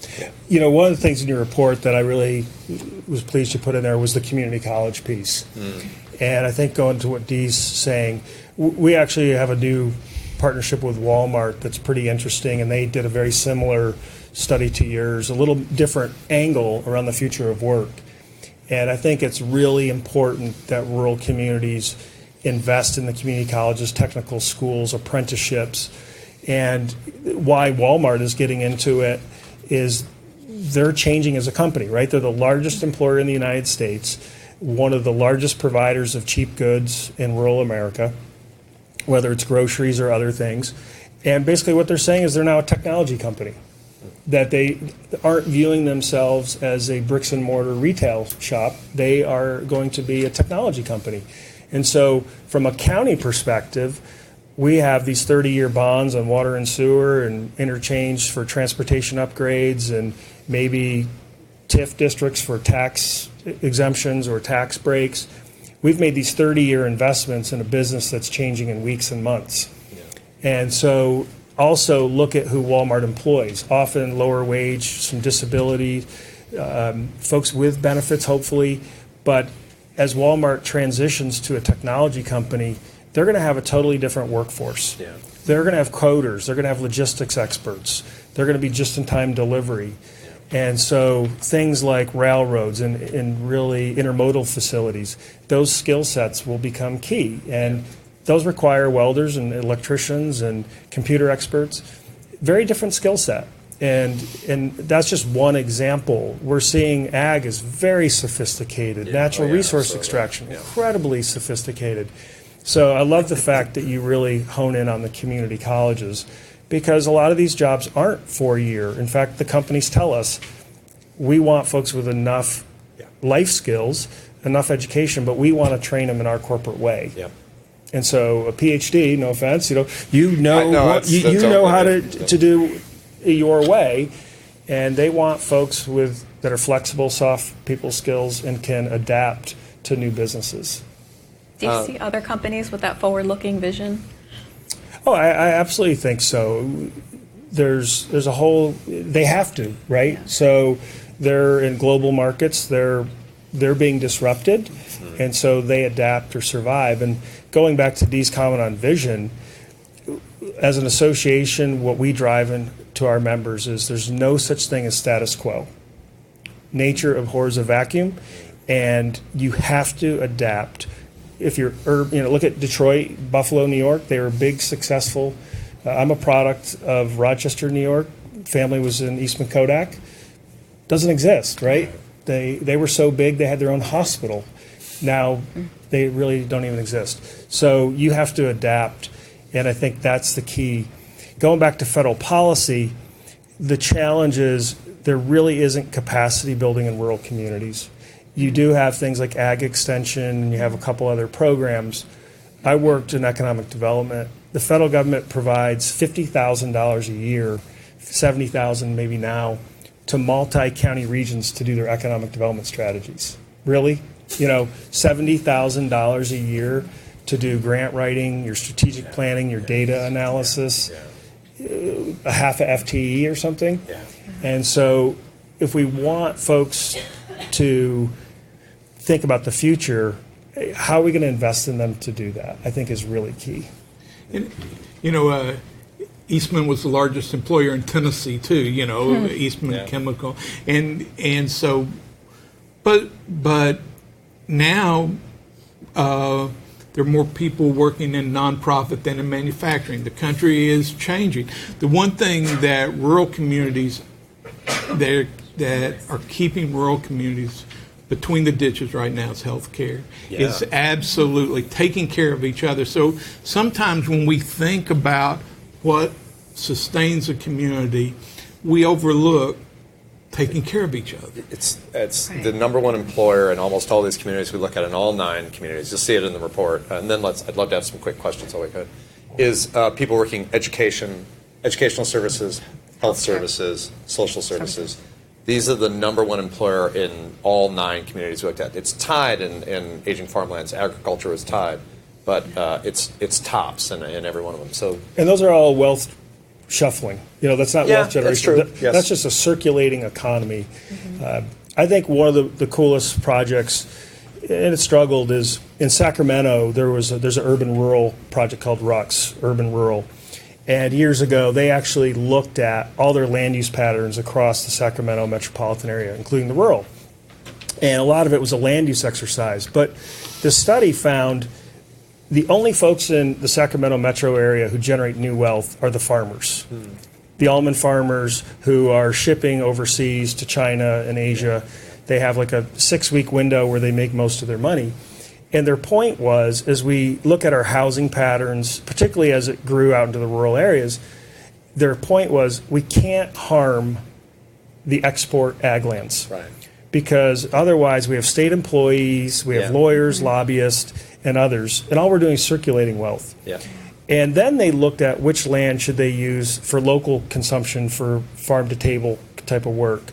But they said, let's not take our export land out of it and transition it to local food systems. And then they also help their farmers figure out, as you develop your local food system, which are the entities that can actually generate the most money. Folks were thinking, let's sell to schools and nursing homes, like large. Well, they have a fixed budget, and so they'd say to a farmer, I've got $100,000. How much will you give me? Versus if you sell it at a farmer's market or somewhere else, someone will pay $4 for an apple. Yes, absolutely. And so really being sophisticated about... It's the right apple. Well, I paid $3 for a peach last week. That was like, I'm thinking. See? So... Quick. So we have a little time for questions. If anybody has questions, these 2 guys know a lot. So. Or a little. A lot. About a lot. A lot. A little about a lot. Thank you very much, Dee and Matt. I have a question as it relates to the hospitals. Could you speak a little bit to clinics and hospitals and how that works and what you've seen? And I'm Vonetta from Rasmussen Foundation. Yeah, I would say, one of the biggest issues facing rural America is healthcare and the closure of rural hospitals. And we are seeing all sorts of efforts on hospitals for new business models. We also are seeing, in our case, counties that maybe have sold their hospital or privatized it and wish they hadn't. We particularly are seeing that in long-term care and nursing homes. And so, like in our case, if you've ever heard the term the poorhouse, that actually comes from the county nursing home. So counties were the ones that had to build these farms or these facilities for indigent elderly. And they're really hard to operate. The reimbursement rates are really pathetic. Your costs are really high. The scale's challenging. And a lot of counties have privatized them. And a lot of them regret it because the care goes down. It's profit driven. Our mission was more nonprofit. But these rural counties in particular couldn't afford $8 to $20 million a year in general property tax revenue to subsidize what wasn't being covered by federal reimbursements. In our case, when we provide health care, either in our hospitals or clinics, we are typically dealing with indigent or uninsured, right? So if you have private insurance, you're probably going to the private hospital. And so this is one of our top focus areas because you lose industry if you don't have health care. We are also looking at different telemedicine options. We're actually starting a conversation with the VA, for example, around veterans who really don't have access to care and see once that infrastructure is built, can we use it for the general population? But it's one of our core areas. And again, our primary care facilities now are becoming our jails. I can't overstate the cost that we face. We had one inmate in North Carolina the other day who has Hep C and HIV, is costing the county $800,000 in medication and medical treatment. A rural county. And so if with the opioid crisis, if you have Hep C and you're in our jail, you're costing us about $90,000 for a 12-week stint of medication. Think about how much that's costing these communities. These are taxpayers, and that's money we can't put into after-school programs or early childhood development or transportation infrastructure, and we're required by law to do it. And it's not that we mind doing it; it's just we weren't built to do that. Just the other quick thing I'll say is if you can retain health care in your community, in the long run, it's kind of like getting a satellite auto plant or something. It changes everything in terms of those numbers. And when we lose, and we're losing a lot, particularly where they didn't expand Medicare, we're seeing communities facing kind of existential crisis when they lose their health care system. So yeah, it's a critical issue, and we don't talk about it enough because we don't think of it as the economic engine. We think of it as the enhancement of life, and I think that there we make a mistake. Yeah, and one of the key challenges that we have in healthcare in rural is actually getting professionals. So one, it's the economics of running these facilities, but two, getting the talent to want to be there. And we have whole almost states like Iowa, for example, has very few psychiatrists, for example. So there's really no behavioral health infrastructure. We think about cardiologists and radiologists and that kind of stuff, but we're missing a lot of the other specialties in these communities. And we're scrambling to figure out partnerships. And I think you have to have partnerships to make it work. I will say something we saw on the road too. Like, telemedicine is always held up as an example of something that can really help in rural America. And I think it can, obviously, if you don't have physicians. But I mean, we saw them. We're out. The one thing that's interesting about rural America is it's one of the places where the relationship between the doctor and the patient still exists. Right. People still know their doctor and they know him personally. So when you replace it with telemedicine, even though they're kind of the best candidates to try telemedicine, they're also some of the places where it's the least comfortable fit, because it's the most abrupt change for them. Because for me, I have a doctor, but I very rarely see this person. For them, it's somebody they know, and to have them go in there, you're going to talk to somebody you've never seen before.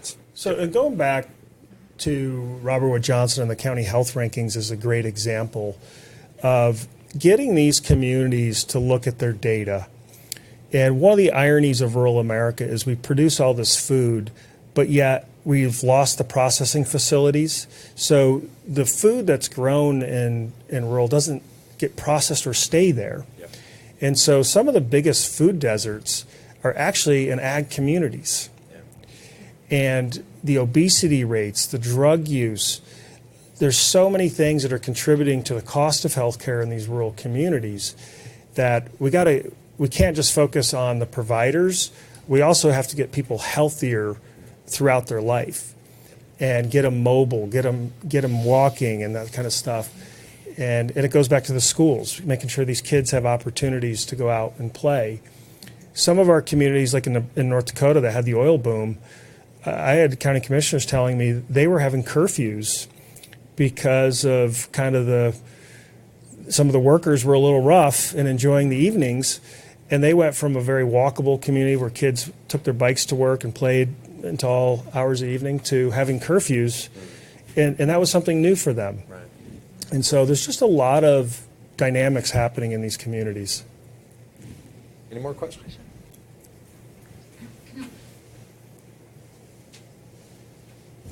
Hi, I'm Catherine, and I'm from the Health Resources and Services Administration's Federal Office of Rural Health Policy. This is more of a comment rather than a question. I just wanted to make the audience aware of the grants that we administer through our office.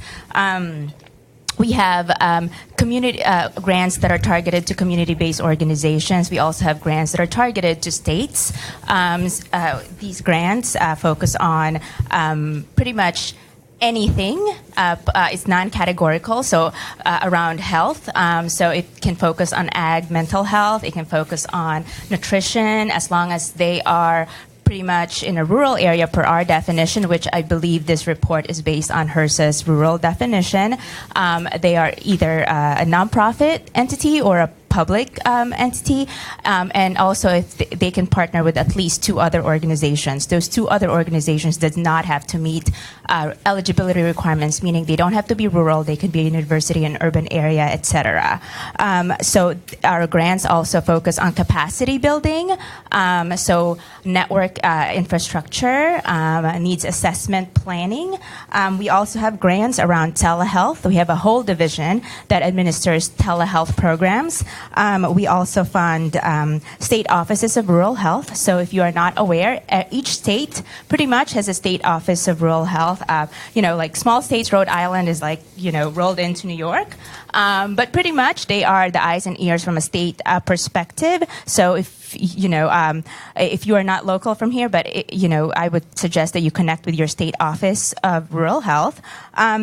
And also, there is a one-stop shop for anything rural called the Rural Health Innovation Hub.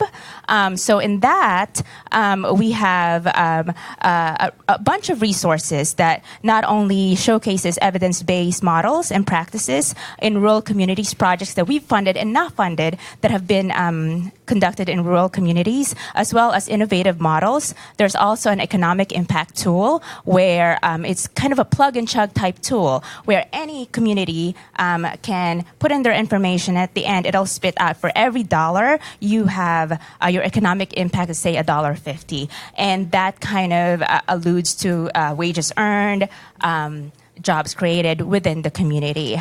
We also have a sustainability tool there. One of the focuses of our programs and emphasis is sustainability. Our grants are meant to be seed money for communities, and so this resource kind of helps any community, rural community, to kind of see what facets of their program can be sustained as far as profitability, return on investment, etc. And also, someone mentioned about the challenge of grant writing.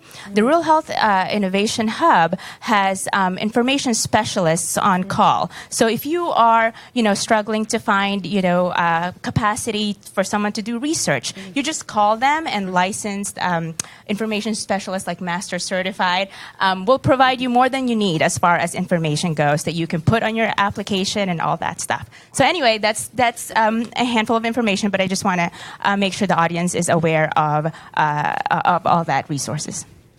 That's a lot. That's good. Thank you. And I guess if there's just nothing. Matt wanted to. I want to end by just thanking you. I also wanted to point out Taryn Zamuda, who's from our team here, manages this great project we have called the County Explorer. And if you're ever looking for data, so you have a lot of the high-level data, but we built this website with over 600 data indicators about rural. And it really is a great tool for policymakers, elected officials, practitioners to think about their communities. Yeah. And it's like the county health rankings with Robert Wood Johnson, the County Explorer. There's just a lot of great tools out there. They're helpful in local decision making. There's a lot of great data on there as you're doing grant writing to actually strengthen some of your proposals. And we're doing more and more trend analysis that shows these communities aren't static. And they do really ebb and flow. So thank you again. It was just a great panel, or great report. Thank you. Any last question? One more question? Hi, Shay McNeil from National 4-H Council. So as I mentioned before, the grant that I manage is Well Connected Communities, and we are working with local county cooperative extension agents to engage local community coalitions with a focus on health equity.